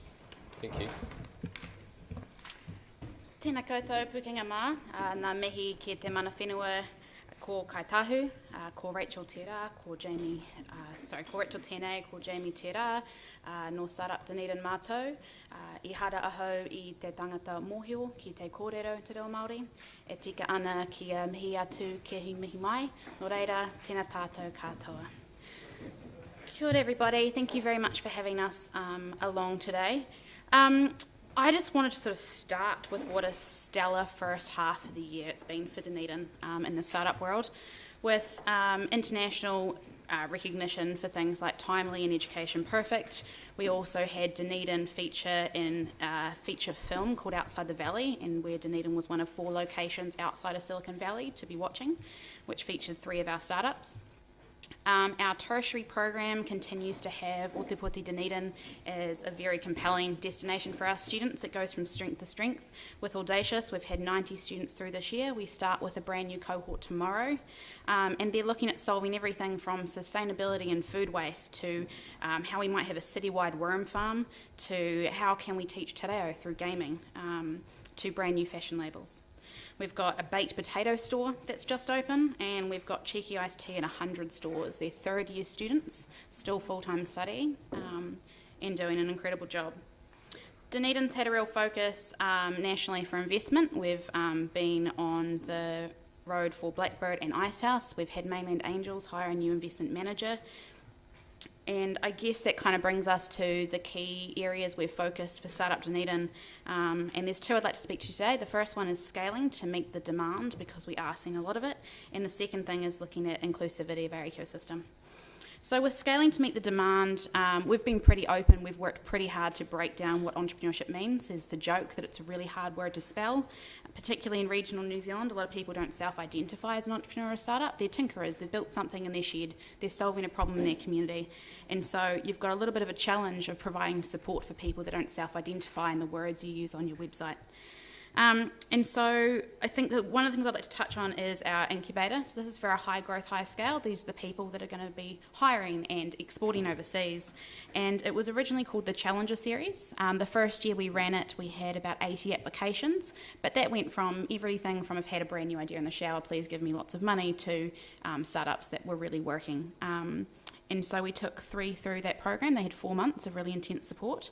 The next year, we targeted it a bit more specifically. We got about 40 really strong applications. So much so, we looked at a hybrid model where we took 7 through bootcamp. So with 7 startups, got some support to get to the next stage, but again, only 3 got the in-kind support and the wraparound. And so when we were going through COVID, and there was a bit of a down period with the Challenger Series, we looked at how we could open that support up, because we knew the quality was massive and we weren't able to meet with as many as we liked. And so our new model is called the Distiller Incubator. It's a name that's gifted from some of our founders still. And that has a rolling application. We know there's not a right time to seek support, and it allows us to meet startups when they need us and as they need us. They get to set the amount of time they're with us. There's not a prescribed time. Again, no business is one size fits all. And it's super founder focused. So rather than doing a 5-minute pitch for how great and shiny the business looks, they get 30 minutes in a room doing here's everything I don't know, here are the gaps, what do I need, who do I need to talk to? So regardless of whether or not incubation's right for them, they leave with between 3 and 5 pages of people, of resources, of next steps, and the validation to go away and do. The other part we've really focused on this year is the inclusivity of our ecosystem. So we've done a project with the University of Otago looking at mapping Dunedin. So one of the things I think we all speak to really proudly is how connected we are. So we know that Dunedin has this really wonderful size, that we have the infrastructure we need, but there's enough small enough degree of separation that you can get to someone really easily. But one of the things we don't talk about with entrepreneurship is that network comes with privilege. There's people that are more connected and people that are less connected. And so we looked at mapping who those people are. So who are the go-tos, who are the leaders, who are the people that are the connectors in our community? And moreover, where are we not reaching? And if we're not reaching them, is it because the door's locked and our services aren't supporting that part of the community, or do they not know where the door is? They're not actually aware because of those degrees of separation. So part of the feedback from that is we've changed how we meet with startups. So anyone can access a one-on-one with us now for a free check-in. We use a one-page business plan, and I think we've had about 70 already to date with meeting brand new businesses or existing and making those connections. We're also looking at doing a coach the community, so taking all the things that we know and all the resources we direct people to and pulling that into a resource, and then training between 6 or 7 of the people we know that are really connected in our community to understand what it is we do, how to triage a one-page business plan, what time of year the DCC Waste Minimisation Fund opens, when the IRD free workshops are. So taking everything we know and trying to disseminate that wider and better within our community. A few other wins I'd just like to touch on are the extension of the Ministry of Youth Development funding for Mararangatahi, which continues to go from strength to strength. We've also been supporting the PIPE program, which supports kids aged 5 to 10 in entrepreneurship, which looks more like hangman than it does aggressive business planning workshops. And the other thing we're looking at doing is we've applied for some extra funding from Callaghan Innovation to build connections with outside our region. So we know that founders say that building networks are really important. So we have some funding to bring some of the best entrepreneurs around New Zealand down to Dunedin for inspiration, for connection, but to hopefully build better bridges. So the first one we have coming down on the 31st of August is Vaughan Ferguson from Vend, who had a $500 million exit. And he's really excited to be coming. So I think the fact that we got a really overwhelming response, we've got a series of 6 speakers coming, and we got easy yeses for everyone we asked. And these are some pretty big players, so it's pretty exciting to see that they're excited to come down. I think the thing I'd like to finish on is just that we get a couple of calls a month asking us what we're doing, what the momentum in Dunedin is. And it's with great pride that we are able to credit that to the long-term vision of leadership, and we know that that makes a really big difference. Probably a bit discouraging for the other regions that are calling, hoping to replicate that. And so I would just like to finish with a really big thank you. So that funding, the events, the little LinkedIns, the emails, your impact and your support really does make a difference for our startups, and it's absolutely why we're here today. Kia ora. You're happy to take questions? Absolutely. Questions, councillors, and because we're having a third meeting for today, could you make your questions concise and clear? And at this stage, I will take questioners in order from, if you've had one question, you will drop to the bottom of the list so that all the people, because there may be a lot of questions, everybody gets a chance to ask a question if they wish before I start repeats. Thank you. All right, Carmen. Thank you. Do we still have a relationship with Chattanooga, and what's happening with that? The Co-Starters program, Yes. I'm guessing? Yes. So Co-Starters is something that we're actually looking at from a strategic point of view because it's the only program we charge for. And so when we're looking at inclusivity and time, we know it has a huge impact for those that go through it. But because it's the only program that has a cost to it, we're looking at what that means for impact. So that's currently under review. Right, thank you. And I think just to add more to that, Rachel, is we want to, that Co-Starters program, while the framework's good, it's not very New Zealand or even Dunedin centric, so we're looking at something that's a bit more of a local flavour for us. We think it might deliver better. So. Councillor Gary. Thank you. Thank you both for coming along, and thanks for the report. 2 questions. First is, how significant is having code in the city, in the startup ecosystem? Hugely. So one of our favourite stories is a nutrition student who came through Audacious. She was really passionate about educating kids in nutrition outside of their parents. So how do you teach kids that might not have great habits at home? And gamification was the answer. So she applied for code funding, was successful, and then she came into incubation and she worked on her first game loop within our high growth, high scale program. So we're seeing gamification as a solution to problems and coming through. There's a lot of similarities, it's just a different language. So. I picked up the different language right there. Thank you. And how significant was the film Outside the Valley for those of us who didn't manage to get there? It's pretty unique to be one of 4 locations that are recommended outside Silicon Valley, and Dunedin was kind of the sweetheart of the film, so it was absolutely the standout. We sold out a cinema, which is the biggest showing in New Zealand. We beat Wellington. I like beating Wellington. But to have our startups recognised, but to have New Zealand in its uniqueness for how you can build something wherever you are, particularly in this day and age, is pretty exciting. So it's now on its world tour, so it's now playing overseas as well. Outstanding. Congratulations. I'll just clarify, it's one chance to ask questions. So if you've got more than one question, that's fine, but when you've finished asking your questions, then you've had your turn. So, next on my list is Councillor Walker. Thanks, Rachel and Jamie. Councillor Gary's stolen my thunder because I was going to ask about Outside the Valley, but I'll ask a second question off the top of my head. How critical to you guys is the support from us here at the DCC? I don't even know if we can really quantify how significant that is. When we look at a successful ecosystem, it has 4 things. It has commitment from long-term leadership, it has support for the whole pipeline, early stage to late, it is accessible for everyone at every stage, and I'm always going to forget the 4th one.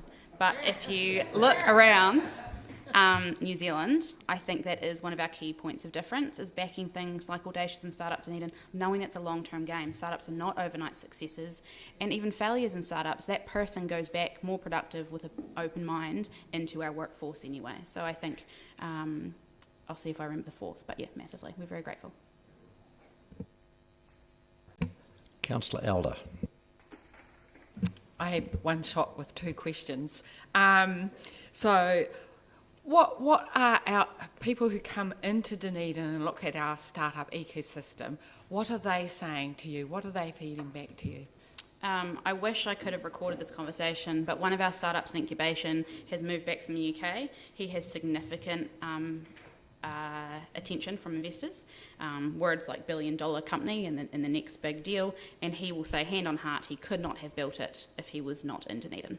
So the support has got him there so much faster, and has probably kept him up because it's not an easy time, particularly post-COVID. So, and that's not the standalone. We have a lot of people that will say that, and that's something we take great pride in. We really want Dunedin to be the easiest place to connect into the wider New Zealand ecosystem.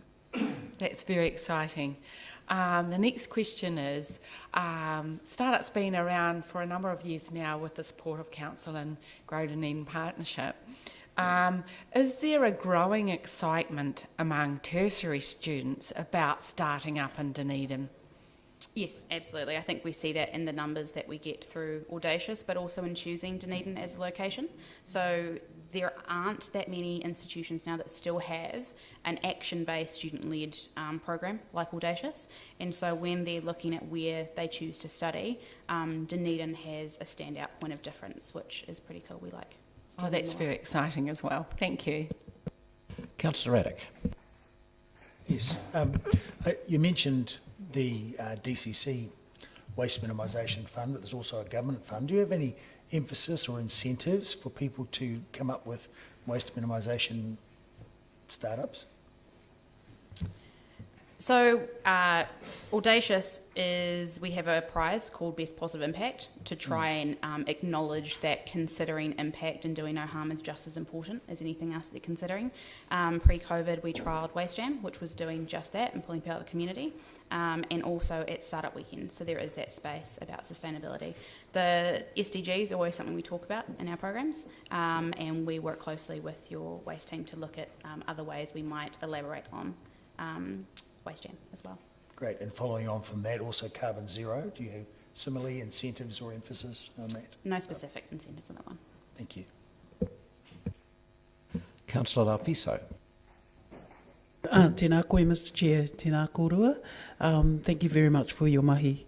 My question relates to, of course, as you know, Rachel, I've been asking a lot of questions over the years, but mainly particularly with the development of rangatahi Māori or taiohi. So what proportion of your mana rangatahi people actually have been raised in Dunedin and have great connections to the community locally? Just to clarify, mana rangatahi, the program with Heidi. So they're all Dunedin based as a catch. 50% identify as Māori, which is pretty standout across the country. So MYD are incredibly interested in the mahi she's doing and in the collaboration across the city, because it is a collective effort. And we're very grateful for the work that she's been driving as well. But how many actually have strong community connections? Because what I'm talking about, I guess my thing is, and this is just me, my personal biases about business, is that there's so much focus on the individual, whereas from a Māori or Polynesian worldview, it's collective. So what collective benefit to the whānaus and communities locally is mana rangatahi making to the whānaus and communities wider? Cool, gotcha. So that's probably a specific question for Heidi. I wouldn't want to answer on her behalf, but the entire model is based on Mautongara Māori, so it's all about the collective. So it's all about the individual understanding their roots and where they come from and their superpowers to make impact within their community. So the entire program is more of a community and collective focus than the individual business focus. That's the point of difference with that program. I'm not sure that we collect the data on what they're back, where they're coming from, if they're from Dunedin or if they're students or if they're where it's coming from, but that could be something we can feed back to Heidi. I think it's important. So just to connect all the dots, for me it's all connected. And I'm sorry I didn't get to do this earlier, but one of your audacious winners who's local, very much local, you've not spelled his surname correctly. Councillor Barker. Thank you, Chair. Kia ora koroa. Just one question, which is Council supports Startup Dunedin with $194,000 worth of funding. Are there other ways in which Council and councillors can support Startup Dunedin? I think it's more of what you're already doing. Attendance to events is really noticed, and startups are really grateful to have that insight knowledge and to tap into your connections. The other thing, and it sounds really silly, but LinkedIn has been driving massive traffic, whether it be an ask for a startup. We often get really specific connections into particular areas, so using your networks and your platforms to share those asks, but also share the stories is something I think we always have as a focus, because we could always do better at it. It's the storytelling. There are some great businesses coming out of Dunedin, and I don't think we stop to pause and celebrate and actually share those enough.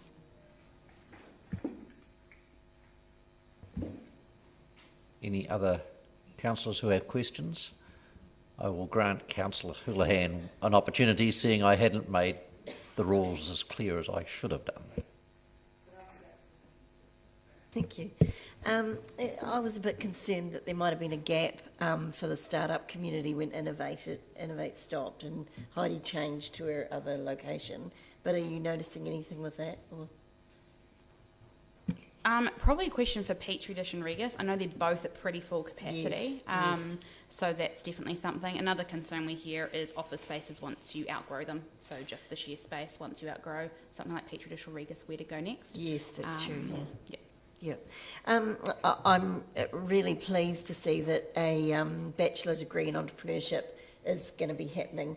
How do you see that flowing on? Because I mean, I did the Masters in Entrepreneurship, but we didn't seem to have a really strong relationship with Audacious or anything then, but I see the bachelor degree probably will. And also another benefit, I think, it'll strengthen the knowledge of the supervisors as well, because when we went through our supervisors, some of them, it was quite new to them, and so it'll build that knowledge at the university as well. And I'd imagine, is it fair to say, the question is it fair to say, well, you may not have had involvement in this, it might not be a fair question, but will they bring in new people with knowledge on entrepreneurship for that bachelor's degree? So I probably can't speak to the staffing of that, but we're really excited for the degree because it allows students in the sciences, and we know that commercialisation of the sciences is really important, students studying music, drama, literature, it allows them to take some of the tools that we're so passionate about in our work and tie them into their degree.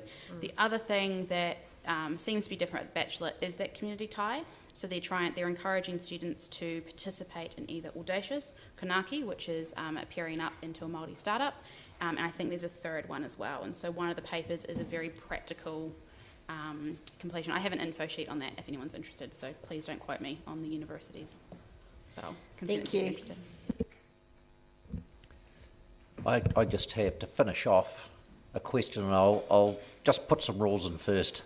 We don't have any more money in our budget to give you this year, but where are you in terms of the investment that we make and what you could deliver? Is there any area in which you could see we could make much greater gains if we had additional funding available to you? Great question. We've worked pretty hard on being in a position to scale and looking how efficient we can be. We're only a team of 3, and we are meeting about 300 individuals or startups each year now across programs and individuals.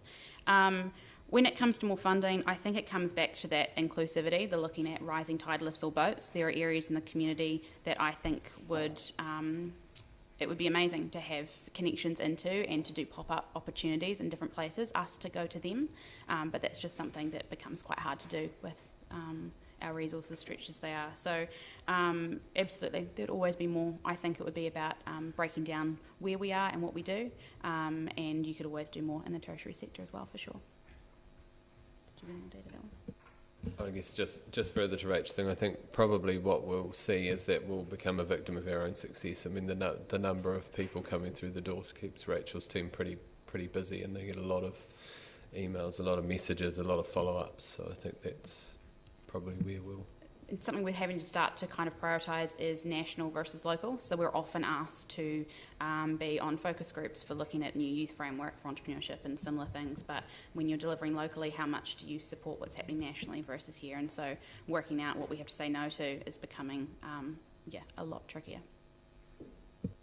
Thank you, and I would encourage you, if you are doing your business planning and looking at where there are opportunities that would deliver a greater outcome, that you do provide that through to Mr. Christie, so that we are armed with that, because before too much longer we'll start budgeting for the next financial year, and it's nice to be able to have some information that we can use as we're debating where budgets can go. So thank you.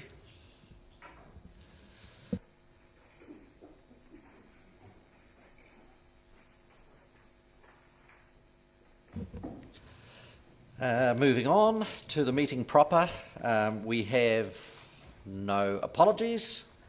Confirmation of the agenda, I'll move that the agenda is confirmed. Seconded, Councillor Lord. All in favour? Against? That is carried. Any changes in declarations of interest?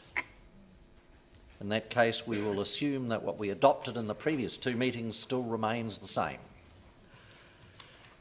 Confirmation of the minutes. I'll move that the committee confirms the minutes of the Economic Development Committee meeting held on the 21st of June 2021 as a true and correct record.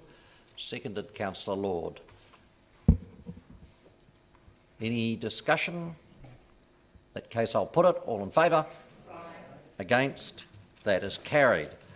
That brings us to the first of our reports, actions from resolutions. Any questions? I'm happy to move that. Seconded, Councillor Wiley. Any discussion? If not, I'll put it. All in favour? Against? That is carried. Item 7, Economic Development Committee Forward Work Programme. Have any comments? Councillor Barker. So I have a question about the destination plan, and I note that in some reports it says that it's going to be finalised in November, and I note that it says that it's coming to council for noting in October, and I just kind of want to understand where we as council sit in the process. Do we actually have to adopt the destination plan, or are we just noting at this time?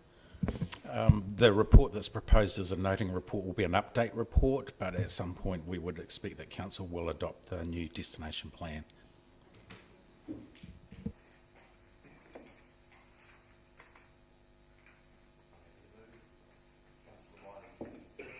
Sorry, I'm happy to move. Councillor Wiley is happy to second. Any discussion? If not, I'll put it. All in favour? Against? That is carried.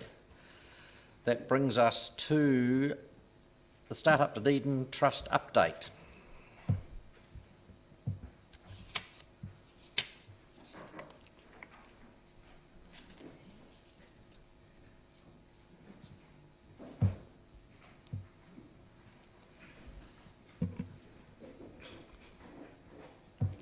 Do you wish to introduce your report, or do you just wish to take questions? I think we're happy to just go straight to questions. Questions, councillors? Councillor Barker. So I have one question about funding, and for 2 years in a row previously, the council has agreed to fund it with $150,000, and I just wondered, did that process change? Because I think there was a budget that went to Grow Dunedin Partnership, is that correct? And then we were saying yes to the funding from there, and is it now internal ED budget? Yes, it is, councillor.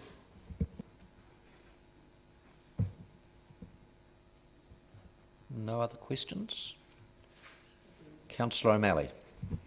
Mr. Chair, my question really is about community reach out and the interaction with the rest of the community. I'm struck by the extent to which the university and the Polytech are involved. Can you tell me, outside those tertiary sectors, the number of clients that the startup area is working with, like a percentage? Like, for instance, in Petri Dish or the XMHQ, and how many startups are you involved with that are not coming from the university as undergraduates? I would say the majority of the people the founders that the Startup Trust are touching are likely to be in the tertiary sector, because it's probably the richest vein of potential founders that Dunedin is acknowledged and is aware of. But having said that, they still have quite deep connections into Petri Dish, into other shared spaces in the city. They do, I guess, have a particular area of focus, which is around students and the tertiary sector, though. And so that's something that we see as quite a valuable, I guess, repository of talent in the city, and that's where we would like to see that fostered. And then when we're looking at impact, are we keeping a metric of companies at 5 and 10 years, as well as just the people that have contacted at the start? My imagination is it's a relatively steep drop curve, so it'd be nice to see what's out at the tail. Yeah, we will be asking the Trust, and we have asked the Trust to keep a close eye on the development of startups as they go from their very early stage and start to move into more of a scale-up situation. So yes, that's part of what we ask them to cover off in their service level agreement with the council. And that will become part of our reporting in the future. That's right. Thanks. Mayor Hawkins. Yeah, thank you, Mr. Chairman. Just following on from the councillor's question, those sorts of questions would potentially be answered by the mapping exercise that is currently underway, that the Trust are doing with the university, would be my assumption. Yes, that's what we'd also assume as well. And just reflecting actually on your question, Mr. Mayor, and also Councillor O'Malley's, the understanding of the connection of the Startup Dunedin Trust activities within the wider ecosystem is critical for us as well. There was, for example, within the halfway done report of NutriBlocks which started with Audacious, went through the Startup Dunedin Trust, and has subsequently received funding for code. And we need to understand that pathway and that journey through there, just to make sure that we can actually accurately tell those stories. Councillor Houlihan. Thank you. After hearing Rachel, who I thought was very confident, really professional, brilliant presentation, it sounded like they're almost at capacity with 300, startups coming in. It sounds like they're getting a lot of growth, i.e., and a lot of interest from outside New Zealand. Is that fair to say? Well, yes, as Rachel indicated, certainly the activities of the Trust are starting to gain traction, not only locally but nationally, and of course internationally too, when you see, the film crew that came out and did the story on Dunedin and what was happening in the city. So yes, it's an exciting time for the Trust, but we do have to be mindful of resources and capability, and we would like the Trust to go next and how we might resource that appropriately. That's what I was wondering, is next steps, because I think, would it be fair to say that's probably only, well, our hope is, given the direction it's going, it's probably going to keep increasing? Is that the I envisage that it's not necessarily about the number of activities, but more about the value and the efficacy of those activities. And so we'd be very mindful of ensuring that the Trust doesn't sort of overexert itself, and continues to focus on the right areas and the areas that are aligned to the economic development strategy specifically, and other strategies in the city.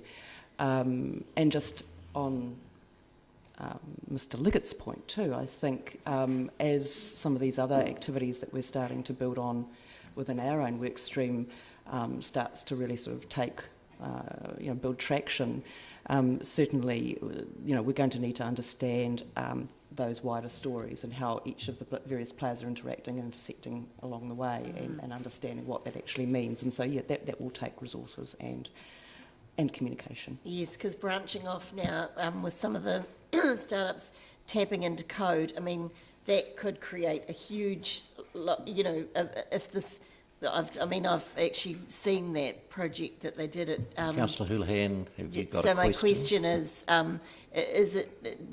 there a hope that we can get some more resources to start up so that they can keep doing their job well and not turn away potential startups that'll create economic viability for our city?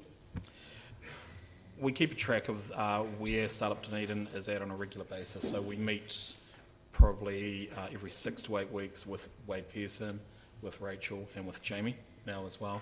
And these are the types of questions that we just put and understand in terms of their capacity and their capability to respond to the outcomes that we're seeking to achieve. So we'll certainly keep that, we'll certainly hear what you're saying in terms of that message, and we'll certainly keep monitoring on that to make sure that they can keep delivering to the outcomes that we're really all collectively looking forward to seeing. Yes, I think they're delivering the outcomes. It's the success is that it'd be terrible to see that start to fail because they haven't got enough resources. But so hopefully that can improve. Thank you. Councillor Gary. Thank you, Mr. Chair. I wondered if you had a comment to make around two aspects. Just at the end, Rachel talked about that concept of a pop-up and going out to where people are. I presume, to make a startup more accessible, the resources more accessible to a wider group. Do you have any comment to make about that possible initiative? I think the Trust is very wise to go beyond the tertiary precinct to go to where the community is, because the tertiary area is one, albeit very important, part of the community. I certainly feel that it is important for them to go out beyond the tertiary sector and into the wider community, for sure. And they can do that in a lot of different ways. I see that as very much something that they would start to tap into more and more as time goes on. Thank you. And my second question was, Rachel commented on the significance of Startup Dunedin in relation to the national scene, and I listened very carefully to the comments. I'm interested, do you have any comments to make about that?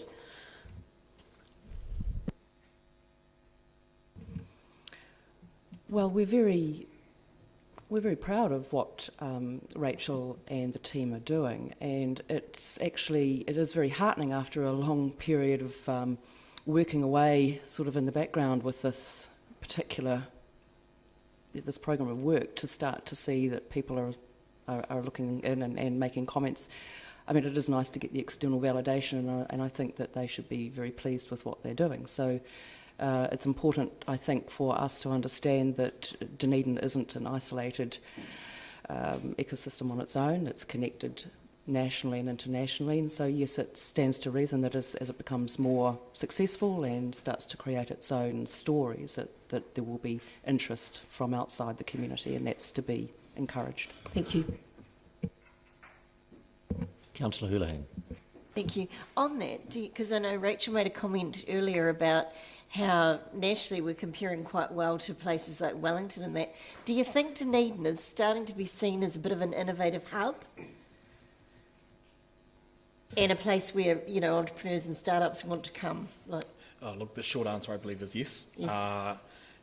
Just continuing on from Ms. O'Brien's comments, certainly the Ministry of Business, Innovation and Employment has recognised what is happening in the ecosystem here, and it probably goes down to a range of different parts that Rachel was talking about earlier.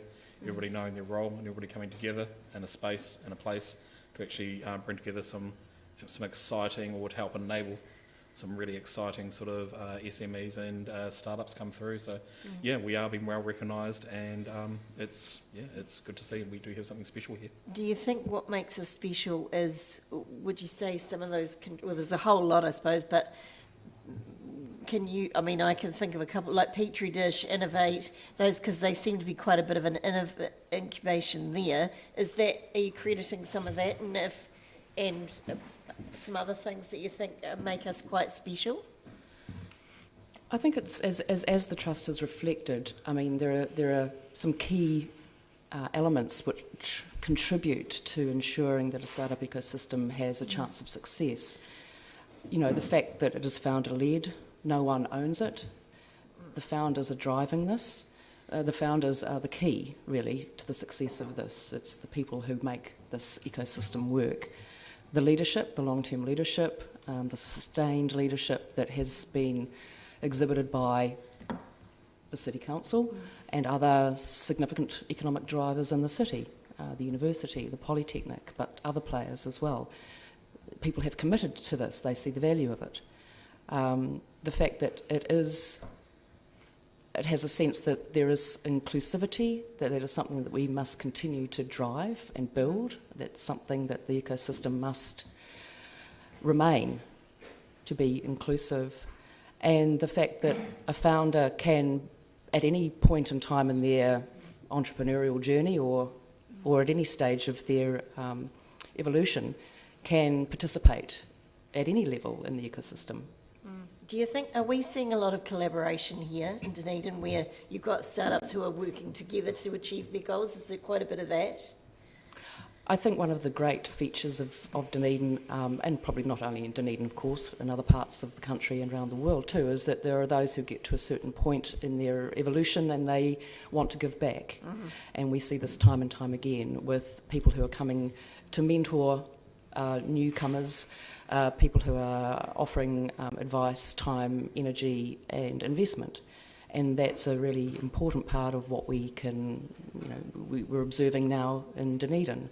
And that's sort of building that ecosystem up, which, you know, that is something we just need to continue to foster and be aware of and make good decisions around. Can we almost pinpoint that to the Giga town, you know, when that started? Because that's sort of when I see it all seemed to take off. Is that what you're noticing? Because that's when we had the first sort of co-starters, and then it all started ball rolling, didn't it? It seemed to. As a city, we've been working with, we have been working with incubation startup support for a number of years. The Gig City gig competition was just a part of it, as is Code is just a part of it, as we talk around the context of an ecosystem. Fundamentally important, but it's just been a series of interventions and also the leadership. I agree with Chanel, the leadership that's actually been shown by startups and businesses in the city wishing to actually do something different. And I think that's an important part. We play one role as trying to enable some things, but it's actually the people outside, it's the investors, it's the entrepreneurs, it is the startups there that make that real difference. So we play a role. And something that hasn't been mentioned here, but I think is essential, is that we've got quite a strong angel network here too, haven't we? Because without that, we wouldn't have maybe a lot of those investments. Is that fair to say?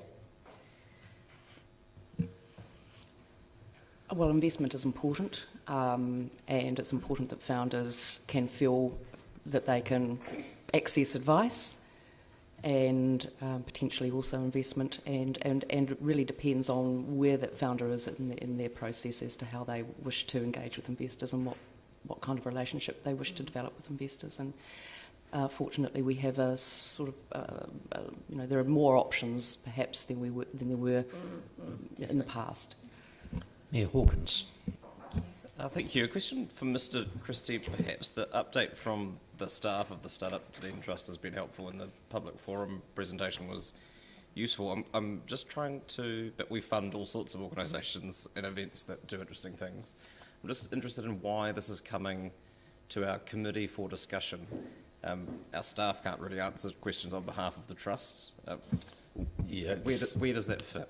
It's probably been a bit of a hangover from previous reports where council was directly applying the funding through that approvals process. So we will evaluate whether or not that report needs to come back and in what form that should be coming to council for future meetings. You're correct though, this is a noting report noting the halfway report from the Startup Dunedin Trust. Thanks. I have had an indication from Councillor Elder that she wishes to move. Do I have a seconder? Councillor Wiley. Councillor Elder. Thank you, Chair. This is certainly a very, very exciting report. And who would have thought we would be talking about this 10 to 15 years ago? Dunedin being recognised internationally and nationally as an exemplary startup ecosystem. By the numbers, 56 new startups, 46 ecosystem events, 17 program workshops, founder education 10, tertiary 17, community events 9, and 90 audacious students and 40 plus meetings with founders. Certainly, there is a lot of support out there for anyone who wants to start up.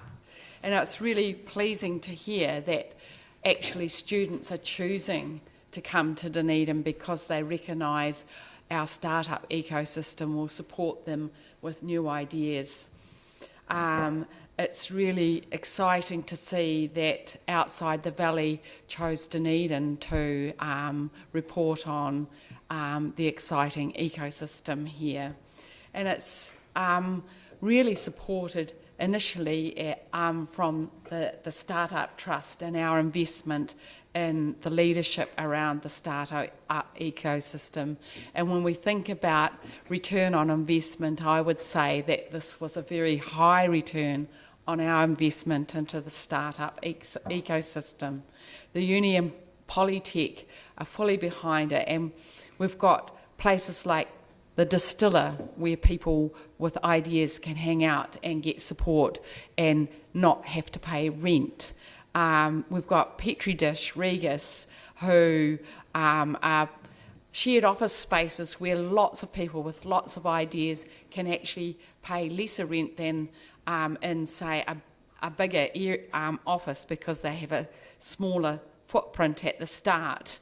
And that, again, with all the people with all the ideas in those places, stimulates discussion and stimulates ideas and takes them forward. But the wraparound support and the mentoring that the startup ecosystem give people is amazing. And I have seen that and seen people thrive in that system. And you just look at Wineley, Cafe Logic, to name a few, and we're seeing the results of that with Timely and Education Perfect getting huge investment because they were great ideas and they were supported and growing in Dunedin.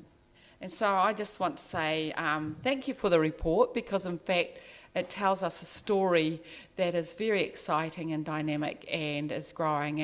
And the biggie, I suppose, is we could be creating a lot of work for our startup trust with the amount of success we've got. And so I think we have to continue looking at investing and what that might look like. And also, I think reaching out not just to the tertiary community, but the whole community, because in fact, there's lots of people out there with lots of good ideas. So, well done. Councillor Barker. Thank you, Chair. As a startup business, I've had some interaction with the Startup Trust, and I am on their mailing list. I have been extremely happy with their work, and I thoroughly commend the work that they're doing. I've been to their events where they've had amazing speakers from out of town that I've learnt quite a lot from. I get their newsletter, and the newsletter also has alerts for funding, as they've mentioned, through the Waste Minimisation Plan, and also alerts for funding throughout New Zealand, which has been really useful. I was around when the Startup Trust or the startup space started, and it's been amazing to see their journey. They've got a really impressive board that's in the paper report, and obviously a really great team that are highly professional. And I think the success of these things comes back to the people. And congratulations to them. I think they're doing a great job. Councillor Gary. Thank you. Anytime I've been to a startup event, which is a bit of a new planet for me, I find some of the language, it's like a different language, often vocabulary, but it's always fascinating, and I'm struck by the passion of the people that are there. And if I ever needed to understand the significance of this, going to the screening of the film Outside the Valley was just such validation, and it showed just how significant the startup ecosystem is in this, and the quality of the work that's done in this city.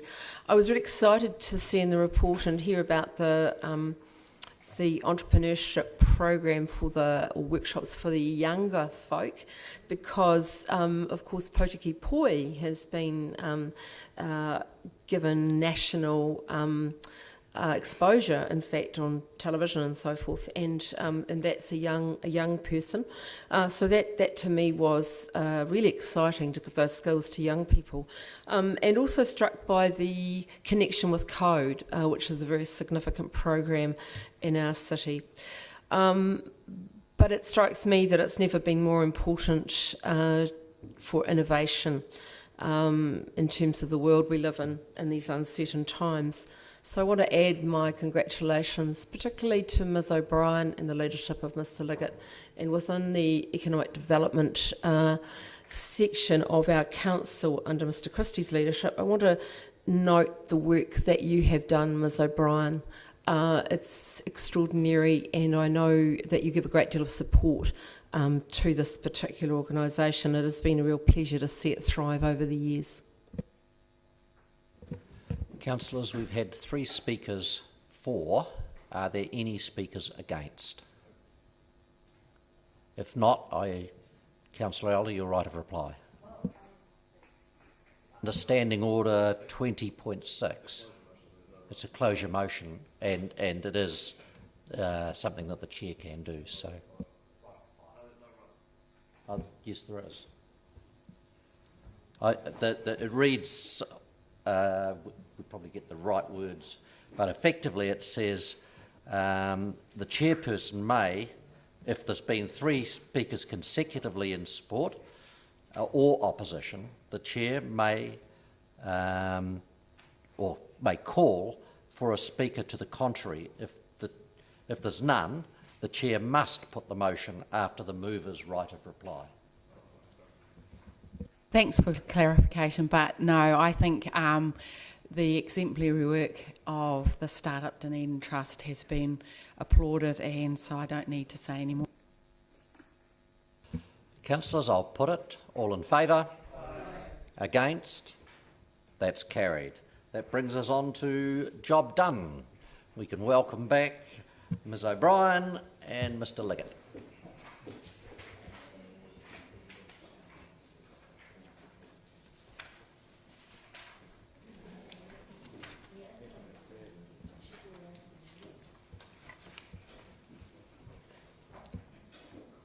do you wish to introduce your report? If not, councillors' questions. Councillor Gary. Thank you, Mr. Chair. I wanted to ask about the, I think it was item 14, and I know that there's sort of been like a speed dating situation that you have with your students and your businesses, as I understand it previously, and that wasn't possible last year. And I note that there's a preference for initial contact by email. Will that change the way that you that the system proceeds? How do you set proceeding with that information? We had an experience of this last year when we had to cancel that speed interview event because of the COVID level lockdown. And so we were forced into doing something. We couldn't do nothing.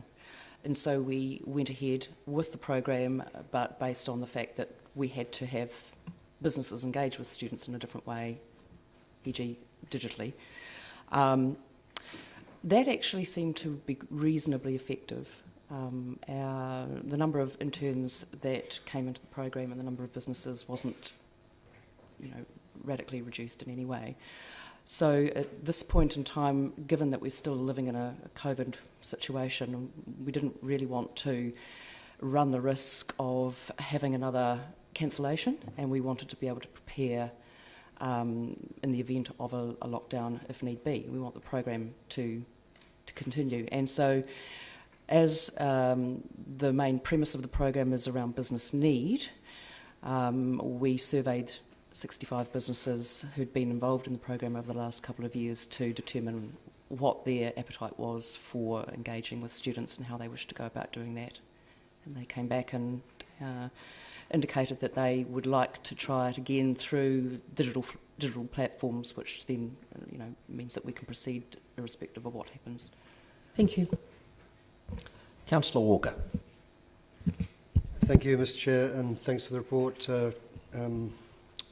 It reads well. I've got 3 questions. Item 35, the Plan D being a finalist in the Marketing Awards, and congrats and well deserved. When will that be held, and when will we hear, or has it been held? Oh, really? Are we not? We're not on number 10. Hold that question. Hold that question if you're coming back. Thank you. I'm done. I'm well and truly done. Councillors, any other questions? Councillor Elder. Just in terms of outcomes, we've got here 410 interns have been placed in business, resulting in 245 positions. And in terms of 10,000 new jobs and 10,000 increase in income, do you think this is a really good outcome of this program? I think it plays a role in helping us reach those targets. There's a number of other activities that we undertake, or the city's undertaking to create jobs, and Job Done is one small part of that process.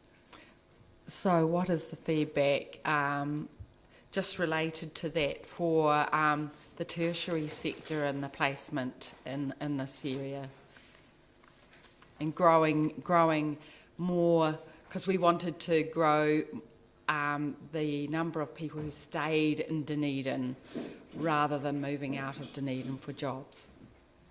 Well, that is one of the key points of the program, is around retention of talent and young people. And so the focus is, number one, what does a business need? And based on that, that's what drives the entire ethos of the program. What gets wrapped around that then is where students in the city may meet that need. And generally speaking, close to 100% of the students that are involved in the program are from the tertiary community, from the university, the lion's share from the university and the Polytechnic. Oh, cool. Thank you. Councillor Wiley. Thank you. Ms O'Brien, Mr Liggett, when I look at point 10 in our papers with the graph and talking about the breakdown of roles, normally we would have, tourism was a big part of that pie chart. Not this time, obviously. But were you surprised by the diversity of the roles that were students were placed? Well, the initial program was set up to support the ICT/tech community, and that's always really been the lion's share of where students are placed. But it doesn't mean that all the students are computer scientists or information scientists, because tech companies require a whole range of different services and skill sets. But it would be fair to say that now we've expanded the program to include anywhere between 8 and 13 sectors. So it stands to reason that the businesses in each of those sectors are going to have different needs, and therefore, they're going to want to attract different types of students into their environments to do different sorts of things. So it's quite interesting that we do have a reasonable spread of programs that the students are studying. Certainly marketing, comms, research and analytical skills, communication skills, coding, all of these are very important skills insofar as meeting the needs of businesses currently. Councillor Lord. Thank you, Chair. Yeah, my question, I'm just thinking in terms of the previous paper and this paper and everything that I've watched the economic development do over the last 6 or 7 years, but is there a possibility, just even the fact that we've made recognition in that movie Outside the Valley, is there a possibility, or could you see this whole, what you've been working for through a number of different strands over a number of different years, just taking a life of its own where suddenly this becomes sort of half of what people that live in Dunedin do, or is that a possibility?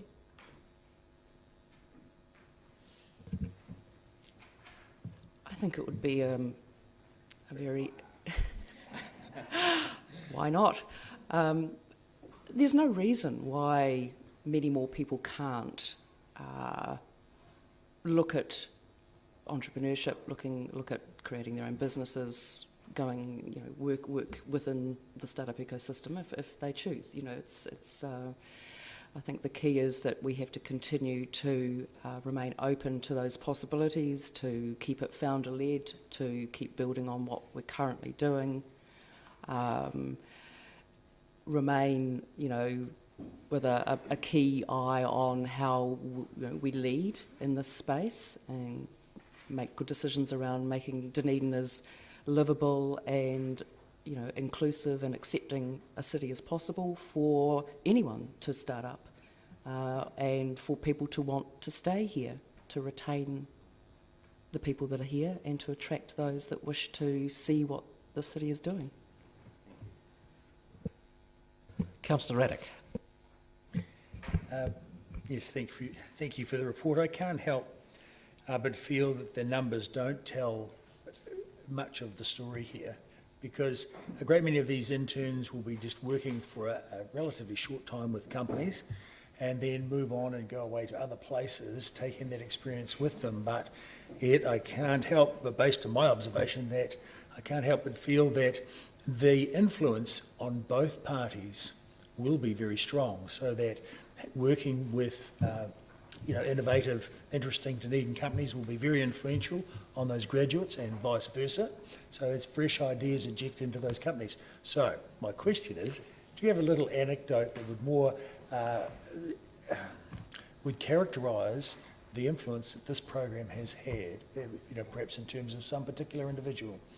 Because I think the numbers, we've got archaeology here and engineering and stuff, but you'll have people that have influenced in either way some significant things. So do you have a little anecdote to share with us?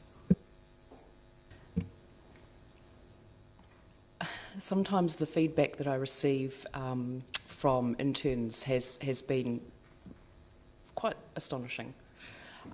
Words like life-changing, because young people who are very focused on what they're doing in their studies, when they start to think about what happens next, they may not consider Dunedin initially as a possibility because they perhaps don't realise some of the richness within the city in terms of what's happening within the city and in terms of some of the businesses we have here. What the program does is that it enables them to connect with business people who are not that dissimilar from them. And that's been one of the most interesting things for me. I mean, there are many things about this program. It's incredibly rich, and you're right, there are many stories to be told. One of the things that I've always enjoyed is seeing at, say, for example, any gatherings where the students and the business people have been interacting, and it's really difficult to tell the difference. One of the things that I think is really interesting about the program is that it does build upon the ecosystem. A story that springs to mind is of 2 young interns who went into an internship opportunity with Egtimi, which is a tech company here, spent some time under the mentorship of Kylie Robinson, and after a period of time spun out their own company, which is now Cloud Cannon. Now, those interns have now gone on to become business people. They've now gone on to use the program almost exclusively to support the development and the growth of that business. And that business is now a very significant tech startup in Dunedin with significant relationships and significant problem-solving attributes internationally. I mean, that is a story that we don't tell, and we should be telling those stories, you're quite right. So there are multiple stories along those lines. There are stories of students that are not A students, who are not stellar academics, who come into the program and are given an amazing opportunity to shine within the business sector because the business person can see some value in that person. And it's beyond the academic value. It's actually about who they are as a person, what they can bring to that business. And that's the thing that really excites, I think, Dunedin business people too, because, you know, the point is making that connection and seeing what comes and flowers out of that. Councillor Hulain. Thank you. Did this used to be called Sexy Summer Jobs? Was that what it was? Yes, that was a name that was given to the program by students back in, I think, when the program started. Yeah, a long time ago. Yes, I remember that well. Given the unusual circumstances we're in due to COVID, and the migrants that aren't here, and the shortage, the unemployment at a very, very low level at the moment, does that mean that there's more demand for people and, for students or interns, or hopefully perhaps not just students? I don't know whether we expand it more, but there'll be some people who have really good skills but aren't students and would love to get this experience, because this is quite it's not always easy to get that in-house. So are there more opportunities at the moment because of those other pressures on the employment market? Mr. Liggett's probably a better place to answer this, but my understanding is that a number of agencies around the city and a number of agencies nationally are working very hard to see where they can fill the gap and the need for businesses. So I think that's an ongoing issue now and in the future. So yes, I mean, there's a lot of activity happening in that space. Yeah. One of the issues in other years, I think, was that they had not enough jobs for the people applying. There was more people than jobs. But is that starting to change now with this market? Well, I guess thinking about the purpose of the program, the main driver is business need. So that's what kind of provides us that barometer of what's being looked for in the community. So if the businesses have a need, the program is placed to fulfil that need in the market that we're working in, which is around tertiary students in Dunedin. Great, thanks. Councillor O'Malley. Mr. Chair, I am harking back to item 8 when I look at this and wonder, is there a wraparound here where the students who get involved in this program are in some way or another introduced to the startup environment, because I'm looking at the Cloud Cannon outcome that you put there, and as an outcome of this program, can it or does it work in that way where in fact the students are followed up after they've done the internship for their own career development and what they can do? As part of the program, we do get data from businesses and interns to determine how the experience has been, and that includes whether or not the interns or the businesses have taken on that young person in a contract PTE or FTE role. I also asked the question about what the interns' intentions are and whether or not they intend to start up their own business. And that's a set of data that we can pull on and develop a bit further. So we do have that information. 50%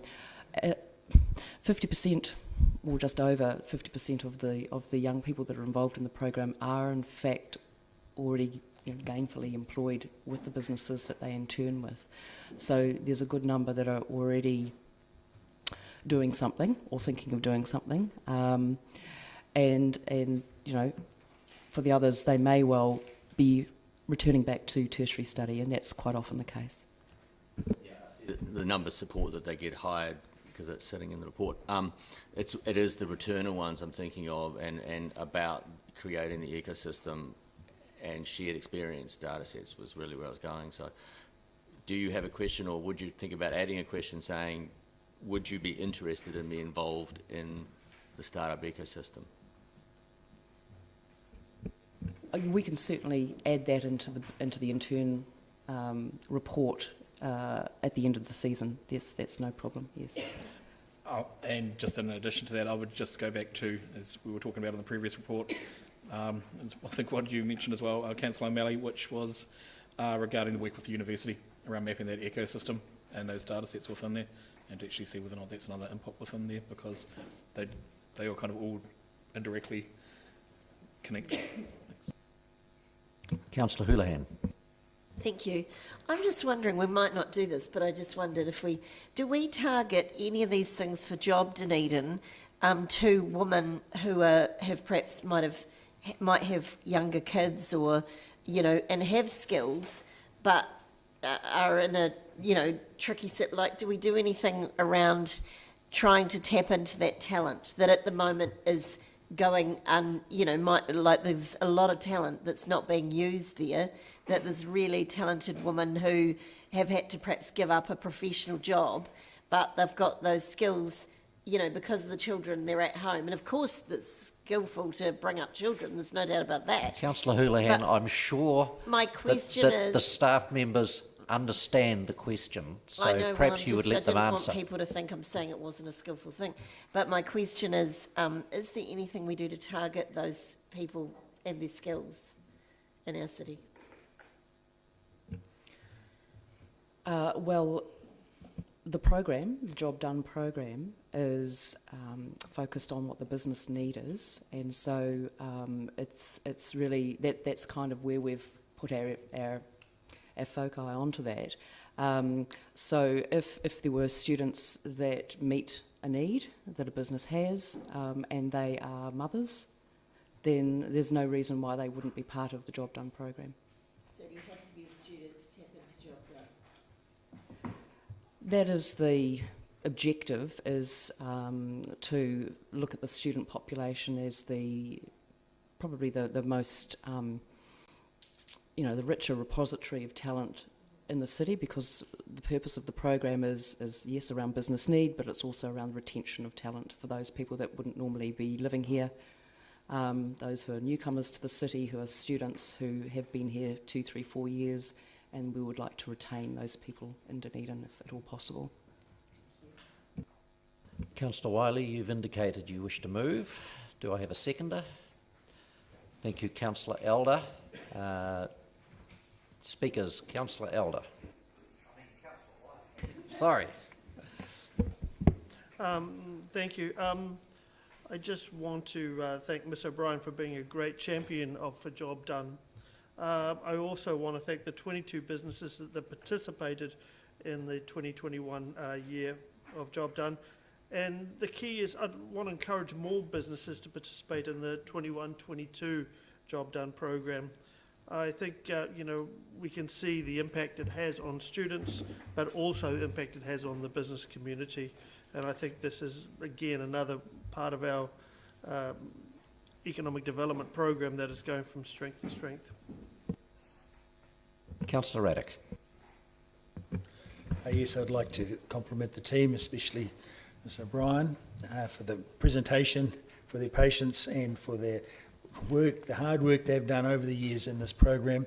I'd like to further elaborate on the story of Cloud Cannon, because to my shame I was not aware of the global reach of that company, and a quick look on their website shows that their top 3 executives, one lives in New York, one lives in San Francisco, and the other lives in Dunedin. So I think that's a real testament to the global spread and reach that this program, has influenced. Thank you. Councillor Houlihan. Thank you. Yes, I'd like to say, like Councillor Barker, I was around at the time and involved in at the time when Co-Starters started and Startup Dunedin sort of got really going. And at that time, Chanel O'Brien was there. She's been there for years. And something people might not realise, and I think it's really important that we acknowledge that, is that she is a really strong resource for that startup sector and for Job Dunedin and for a lot of these things, because she has all that knowledge from those so many years ago.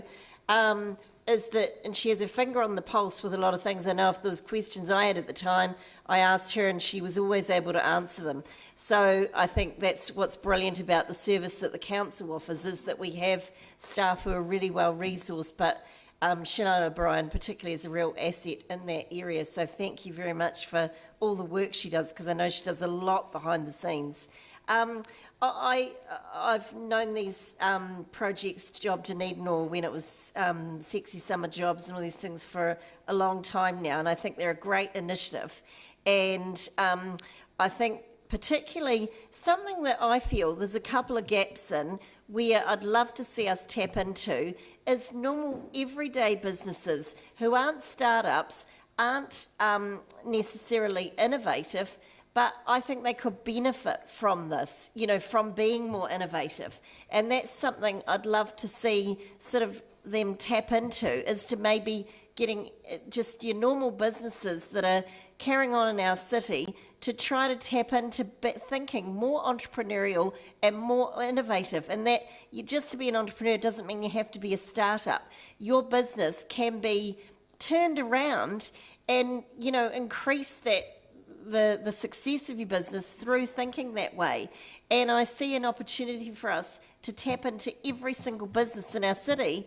Obviously they have to do the tapping in, but for us to let them know that there is availability to get some of these to upskill and to think about that and to come together and work together collaboratively like the startup sector has, and they might see a bigger difference. And I'd love to see more of that done in our city. The other gap, and I've talked about this before, but is around women who have plenty of skills. They're professionals, they've come from really good careers, they're now at home with the kids, but they still want to have their hand in some professional work, and they don't necessarily want to go back full time. And I think that's an area where there's skills that aren't being used in our city that we could tap into. And the other area is sometimes a partner, a husband or a wife or whatever part, any gender, comes to the city and gets a job where the other one might not be able to get a skilled job. So that's where there's also an area to tap into, and I think it'd be great to see something like this open up to more than just students. And I know students are the obvious target market for Job Dunedin, but there's a lot of people who might want to change a career or just want to tap into, because that is invaluable, to go inside a business, share your skills and do that, be right there, because you build relationships with them. And of course, like we've seen with these others, is that ideally you get a job into the future, and it could lead to lots of other things. So well done, thank you. We've had 3 speakers for. Any speakers against? If not, Councillor Wiley, your right of reply. You just don't wish. Okay, I'll put it. All in favour? Aye. Against? That is carried. Moving on to item 10, the Enterprise Dunedin Activity Report for July. Welcome Mr Liggett and Mr Anderson.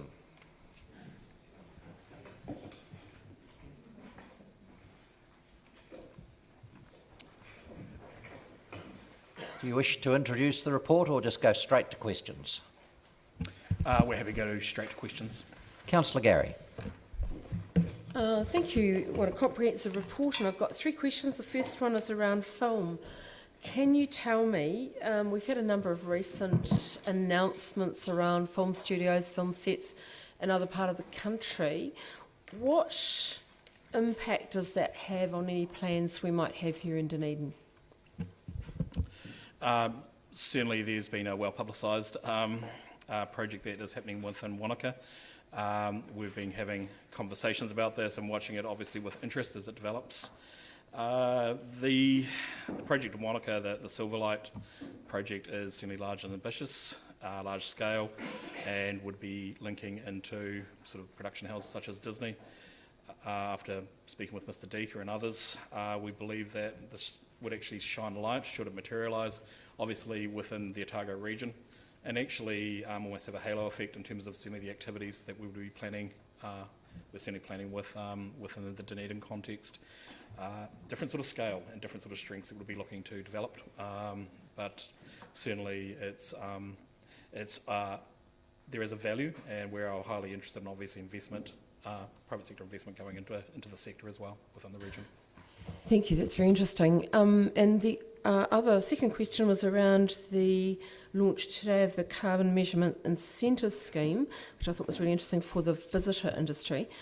Any comments about that and the uptake and the interest? And that's probably a wee bit early, but that seemed like a very positive and proactive scheme. Yeah, it's a continuation of some work we did early in the year with a wider visitor sector when we introduced the idea of carbon neutrality and the opportunities around trying to achieve that in terms of council policy. Also, from a broader tourism viewpoint, there's obviously a lot of moves in both international and domestically in New Zealand around carbon neutrality. We've got a small group of 7 or 8 that are really keen to go down this path, and we decided as part of our STAP investment in terms of Step 1 to also put some investment around this to try and encourage both them and others to actually go the next step and either become carbon neutral or more than carbon neutral effectively. It'll be interesting to see how that pans out. My third question, it's mentioned in the report about Plan D being a finalist in the TVNZ Awards. What's the significance of that in terms of those awards? I don't know how many finalists there are and so forth, that kind of thing.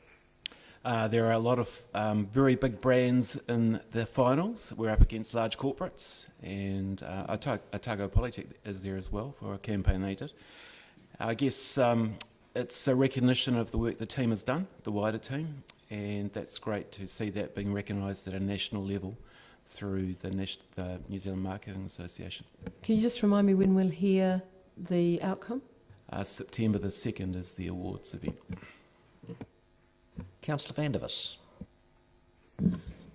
Getting back to Councillor Gary's second question about the Carbon Measurement Incentive Scheme, it said in the report, in the email that we just got, that the scheme will rebate up to $1,000 for each individual tourism business. When it says rebate, what's the rebate from? So the effective costs for most tourism businesses, and it's hard to quantify because they're all different scale, is between about $750 and $1,100 or $1,200. So we're prepared to pay up to $1,000 of whatever the fee is. So if the fee is $750, for them to become to measure the carbon performance, we'll rebate that. So that is a fee that they would normally pay to get what service? They would pay that to a third party to help measure their carbon performance. Yes, yeah, but in terms of the $750 fee that they were paying originally, what were they paying that originally for, and who were they paying it to? They were paying it to a third party to help measure their carbon outputs. Sorry, I haven't been clear. No. I'll try and ask it a different way. When this rebate happens, it's rebated from a fee that they would normally pay. Is that right? Correct. And who would they normally pay that to? To a third party to help them through the process. Sorry. I'm trying to get to the bottom of something and I don't seem to be expressing myself well. Perhaps I could clarify, Councillor. The program's a new program and it's designed to encourage people to take that first step on the process, which involves bringing a consultant in to work with them to identify how they could become carbon neutral. So these are new businesses new to this program. There may well be ongoing costs past the first stage, which would be met by those companies with individual contracts that they might have with any provider in the future. So the money then goes to the payment of a consultant to come in and help them with their carbon checking, whatever. For the first round, Okay. yes, that's correct. And that money comes from the Strategic Tourism Assets Promotion Program, which is a government program, is that right? Strategic Tourism Assets Protection Program, and yes, it's funded by MB.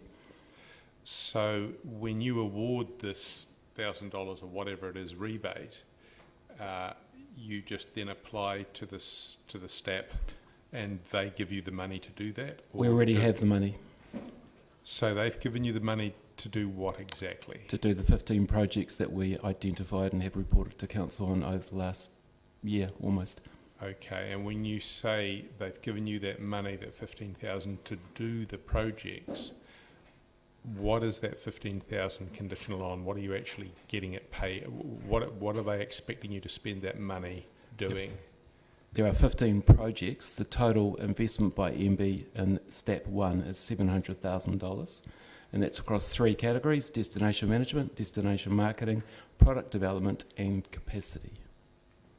So you have this pot of money from STAP, and you have decided here locally to subsidise these emissions issues with that money. We've decided to help the industry make the first steps in achieving carbon neutral status. Okay. Thank you.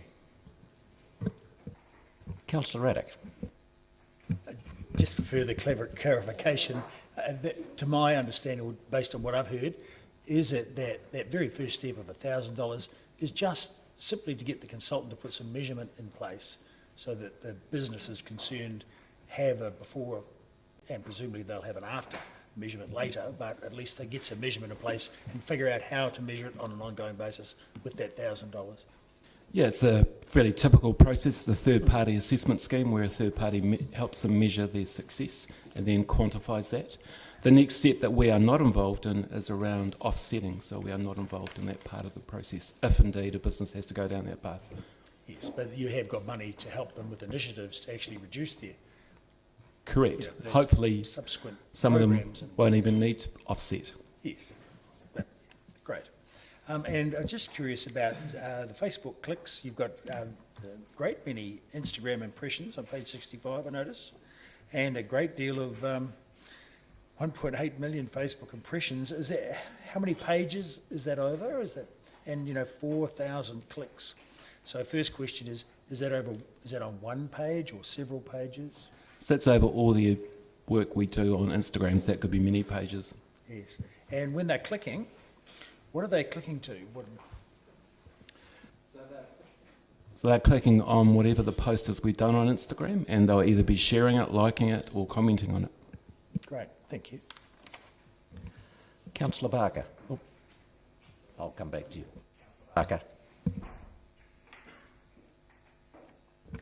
Thank you, Chair. I just have 2 questions. I'm just going to ask one about the destination plan, and the newsletter went out on the 2nd of July and it said that there was going to be an initial draft of the destination plan which was going to be expected back in Council in late July or early August, and then we are understanding that that the plan is going to be finalised in November. I just want to understand the process from when it comes back to, is it to Council laws or is it to Council staff, and what is the process and the engagement with the industry until November? So we will expect to have a initial paper to the steering group this week, and once we're satisfied that covers most of the potential opportunities and issues, we'll go back to the consultants and they'll continue on developing the draft plan. The draft plan will then go through another round of consultation with as many people as we can possibly get to, including as many stakeholders as we can, including community boards. And eventually, after that, as long as central government doesn't make any decisions that will affect the plan, we would anticipate it will be complete.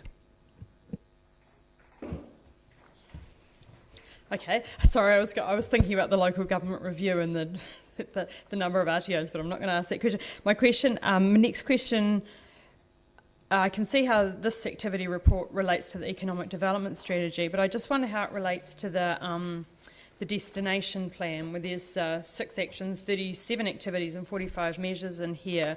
And I just want to understand, there was 18 months spent putting the destination plan together, and I can't see in any of the reports over the last year how the destination plan has been carried out. I'm especially interested, because this is also in other council plans, about develop and implement a proactive management plan to protect and enhance Dunedin's heritage sites and natural places, and that the outcome will be a coordinated approach to managing nature, heritage and wildlife sites. So are there going to be updates on how the 37 activities are being carried out? Are you referring to the original destination plan? This plan. So the whole intent of redeveloping a new destination plan is to look at what's changed in the ecosystems, and there will be a set of comprehensive outputs that will be measured, both in terms of our own performance and other stakeholders, to contribute to the outcomes of that destination plan. So if those components that you touched on come through and are still relevant in the new destination plan, they'll form part of that process. I guess my question was around the reporting on this plan that Council adopted in 2018, and how this was being carried out, how the activities were being carried out, and what the measures were for it, and the reporting on it. So the original plan was reviewed when I first came into the role, and the decision was made in consultation with the industry that we'd put it to one side and start to look at refreshing that plan, because it is so out of date already. Of course, then COVID came along, but we are where we are at now, and we're working through the new destination plan. If you want me to give you an estimate of the amount of work that we've completed, it would be about 50 to 60% of actions from the original plan have actually been completed to some extent. That just raises a concern around the fact that Council adopted the plan, and now we're hearing that the industry weren't happy with the plan. However, we're not getting reporting on the plan, so I just want to raise that.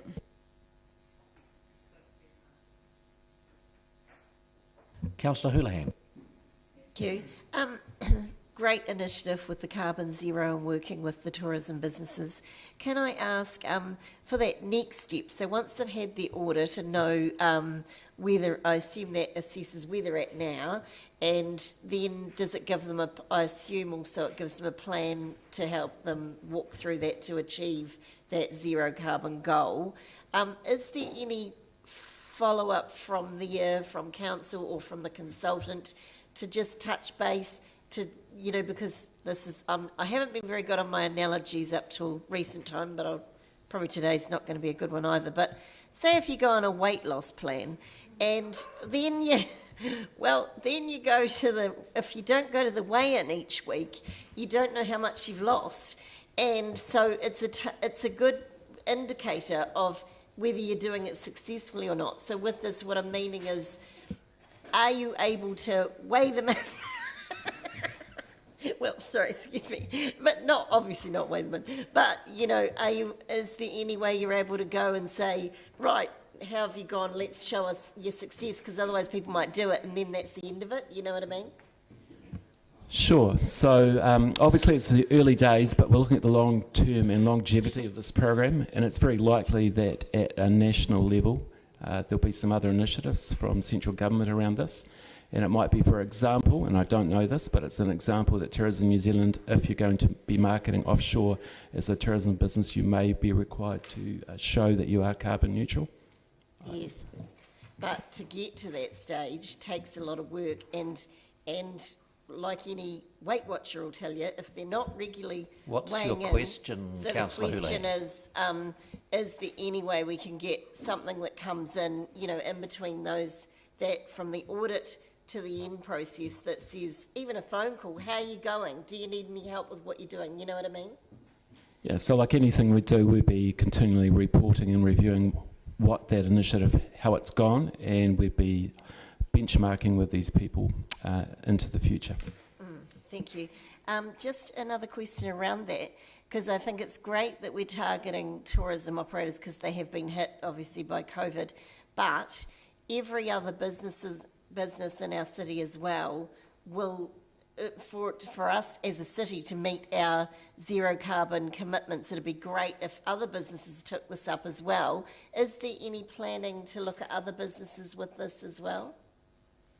So this fund is only available to tourism businesses, which is why we've gone down this path, but we have had conversations with the wider council team to look at the initiative, and perhaps it could be introduced across other aspects of business. Yes, that would be great. Thank you, that would be awesome.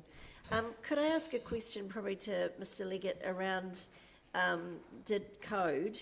Are you happy with the progress of code and the way it's going right now? And is it meeting the goals that you'd hoped? Yes, I was about to say, I'm pretty unsurprisingly, I am happy with how our code is going, but we listen to our working group to make sure that they're satisfied and comfortable with how code is progressing, as well as our funders, and they've all indicated that they're satisfied with the progress. Perhaps we had some ambitious timeframes within there, but we're certainly comfortable with how it's progressing. I know when code came out, there was some packages for funding for people doing gaming things. Has all that funding now been tapped into, or is there still more available? We have completed one round of funding, which resulted in 7 projects, 5 new studios. We're just in the process of finalising the second round of funding. So grants, funding and support for startups, scale-ups, and kickstart projects will continue over the life of code, so they will continue, funded through Kanoa and the PGF. Brilliant. And how is code being marketed? Like, obviously, I know it's being marketed to gamers through the industry association and through different things like that, but because I can see, for example, like the conversation we had around startup, that there's quite a few different other sectors that could tap into that. How are we marketing that sort of thing? So code is, so the legal entity is still going to be established, still needs to be established for code. We are very close though, and I'll be probably the happiest person in this room once that is established. But equally the marketing machine associated with that will be finalised once that board is stood up. We are conscious around obviously the new destination plan, and obviously how those sort of industries can be built in there. And certainly working in with Mr. Anderson and his team on some ideas, as well as looking at the industry specialists that we have there in terms of the best way of actually marketing those messages out there. Because a lot of people will look and the perception will be, oh, it's just for gamers. But Councillor Lefiso. Tēnā koe, Mr. Chair. Tēnā kōrua, Mr. Anderson, rā wako Mr. Leggett. My questions relate to Education New Zealand support, paragraphs 41 to 43. Japan has been identified as the first offshore student market. Were there other offshore markets in the running? In this instance, possibly not. This was actually building and leveraging off some of the existing relationships we had, JP Games. So we felt that it was a good first start. My second and final question relates to my questions of Ms. Miller, when we were talking about Study Dunedin and the choices that are made by families to send their children to international study. And Ms. Miller made the point that it was really parents go off the rankings of the university. So if we're developing economic packages to attract students, how are we going to get about that? Are the rankings in the studies quite high? Yeah, it's something that we're looking at with this pilot, and that's what we really want to understand. One of the things with this pilot is actually looking at the USP that we can, the unique selling point that we can actually develop in terms of gaming and in relation to the Polytechnic, the university and the secondary schools there again as well. So it may not necessarily be off rankings in the first instance, but it'll be actually around that sales value proposition. Councillor Elder. Just 3 questions. First question, compelling destination, visit sector initiatives and engagement. Just regarding the Southern Scenic Route, and we attended a launch last year. I was just wondering if there was any feedback on that, or is it too early to say, really? I just requested my colleague in Central Otago Tourism to give me some numbers, so I don't have the results today. Oh, that's okay. Well, it's the early days. The other thing is you've got 2 more rounds in the Regional Events Fund, and I was just wondering if there had been a good take-up on going to the funding workshops. Yeah, last count there were 52 people going to the funding workshop this afternoon. Wow, that's excellent. And then point 27, a comparison of the last 3 months visitor spend for Dunedin as shown below, and it looks like we're up on all counts on March, April and May, March being up 300,000, or approximately up 38 million in April and 19 million in May, due to, the return from COVID. Have you got any comments about that? Well, the domestic market is really competitive, so it's great to see we've been able to keep increasing our visitor spend within the city. And internationally, Australia's been all about visiting friends and relatives, so we've got some small gains from that. Not a lot, and I guess that really depends on where the Australia-New Zealand bubble goes in the future. Okay, thank you. Councillor Raddick.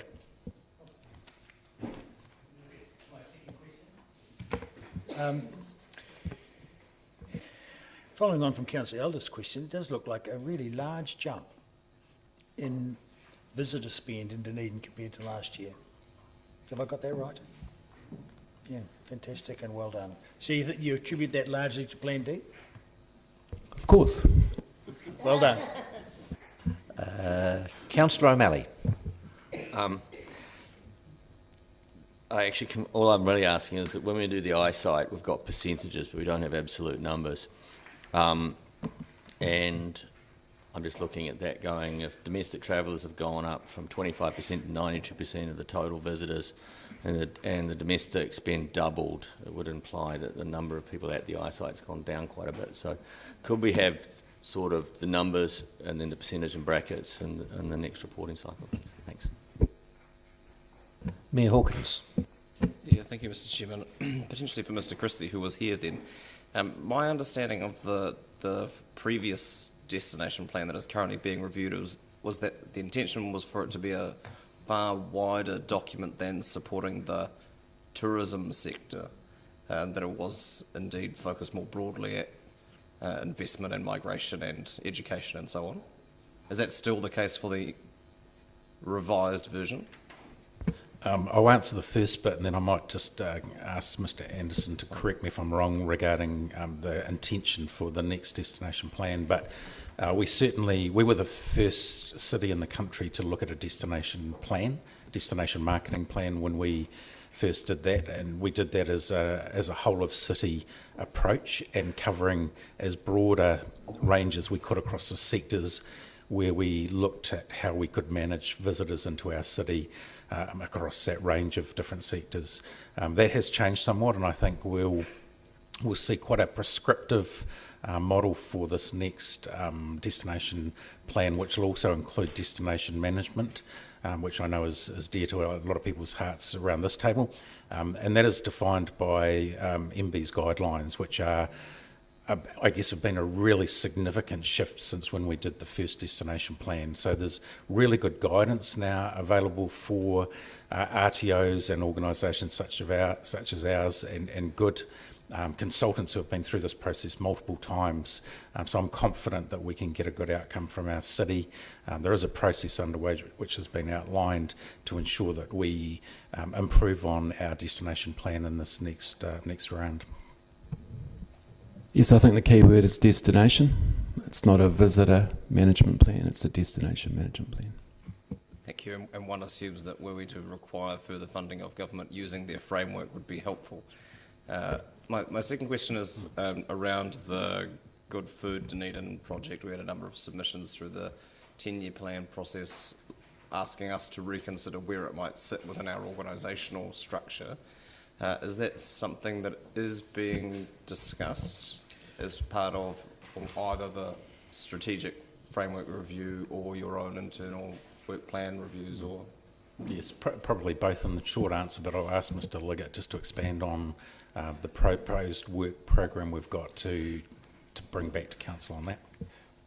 I was probably going to go the short answer, which is yes, we are doing that, considering the submissions as part of the annual plan in relation to, I suppose, the next intent around Good Food Dunedin. Certainly there's a range of activities through the social, economic, environmental aspects that we've been looking at, but we do need to see where understand where the evolution of that program can go, pending as a result of the feedback in the strategy review as well.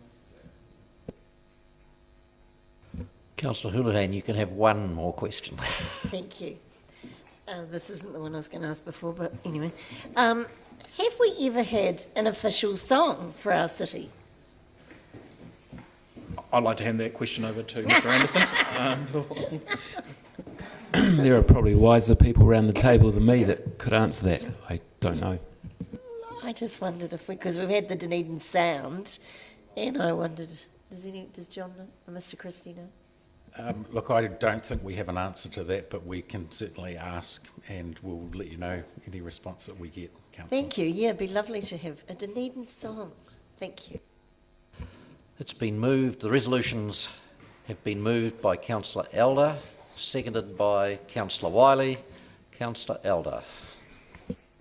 I'd just like to thank the Economic Development team on this exciting report, actually, and I look at Startup Dunedin, I look at Code, I look at the domestic visitors, and I look at us being put forward for awards for our destination plan marketing.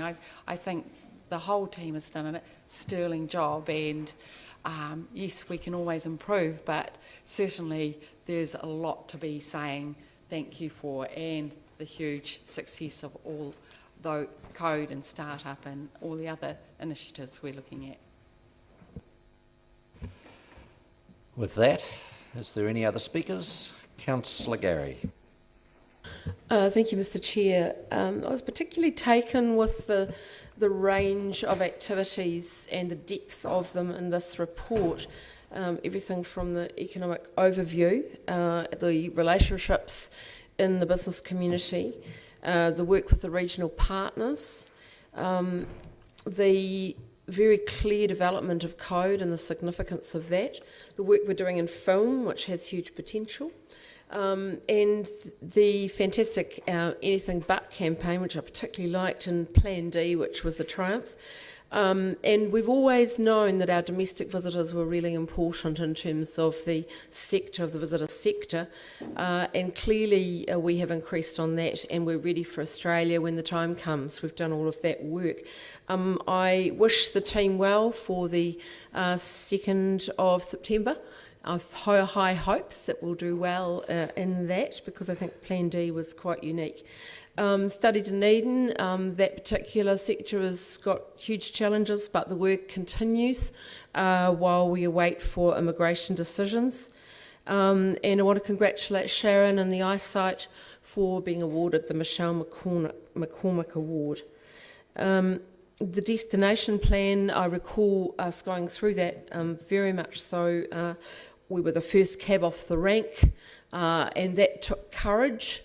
and innovation, and we answered that call.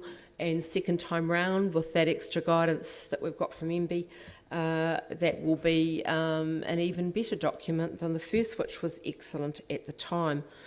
A great deal has changed in the last 18 months, and Enterprise Dunedin has answered that call in so many ways. The changes in direction, the twists and turns of our society and our business community have been huge, and staff have answered that call and addressed those things, and I really take my hat off to this team who've been right at the front line of all of those challenges, and I want to extend that to Mr Christie and his team.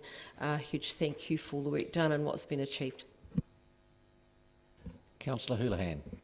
Thank you. Yes, I'd just like to thank Mr Christie as well for the putting the stories in, because it humanises the the startup sector, and it tells us where they started, where they are now, but about what they're doing. I thought they were lovely human interest pieces, and that's what I think sometimes you just see a paper and its numbers. That brings those numbers out to actually, they really mean something because you see their face and their story. So thank you for that.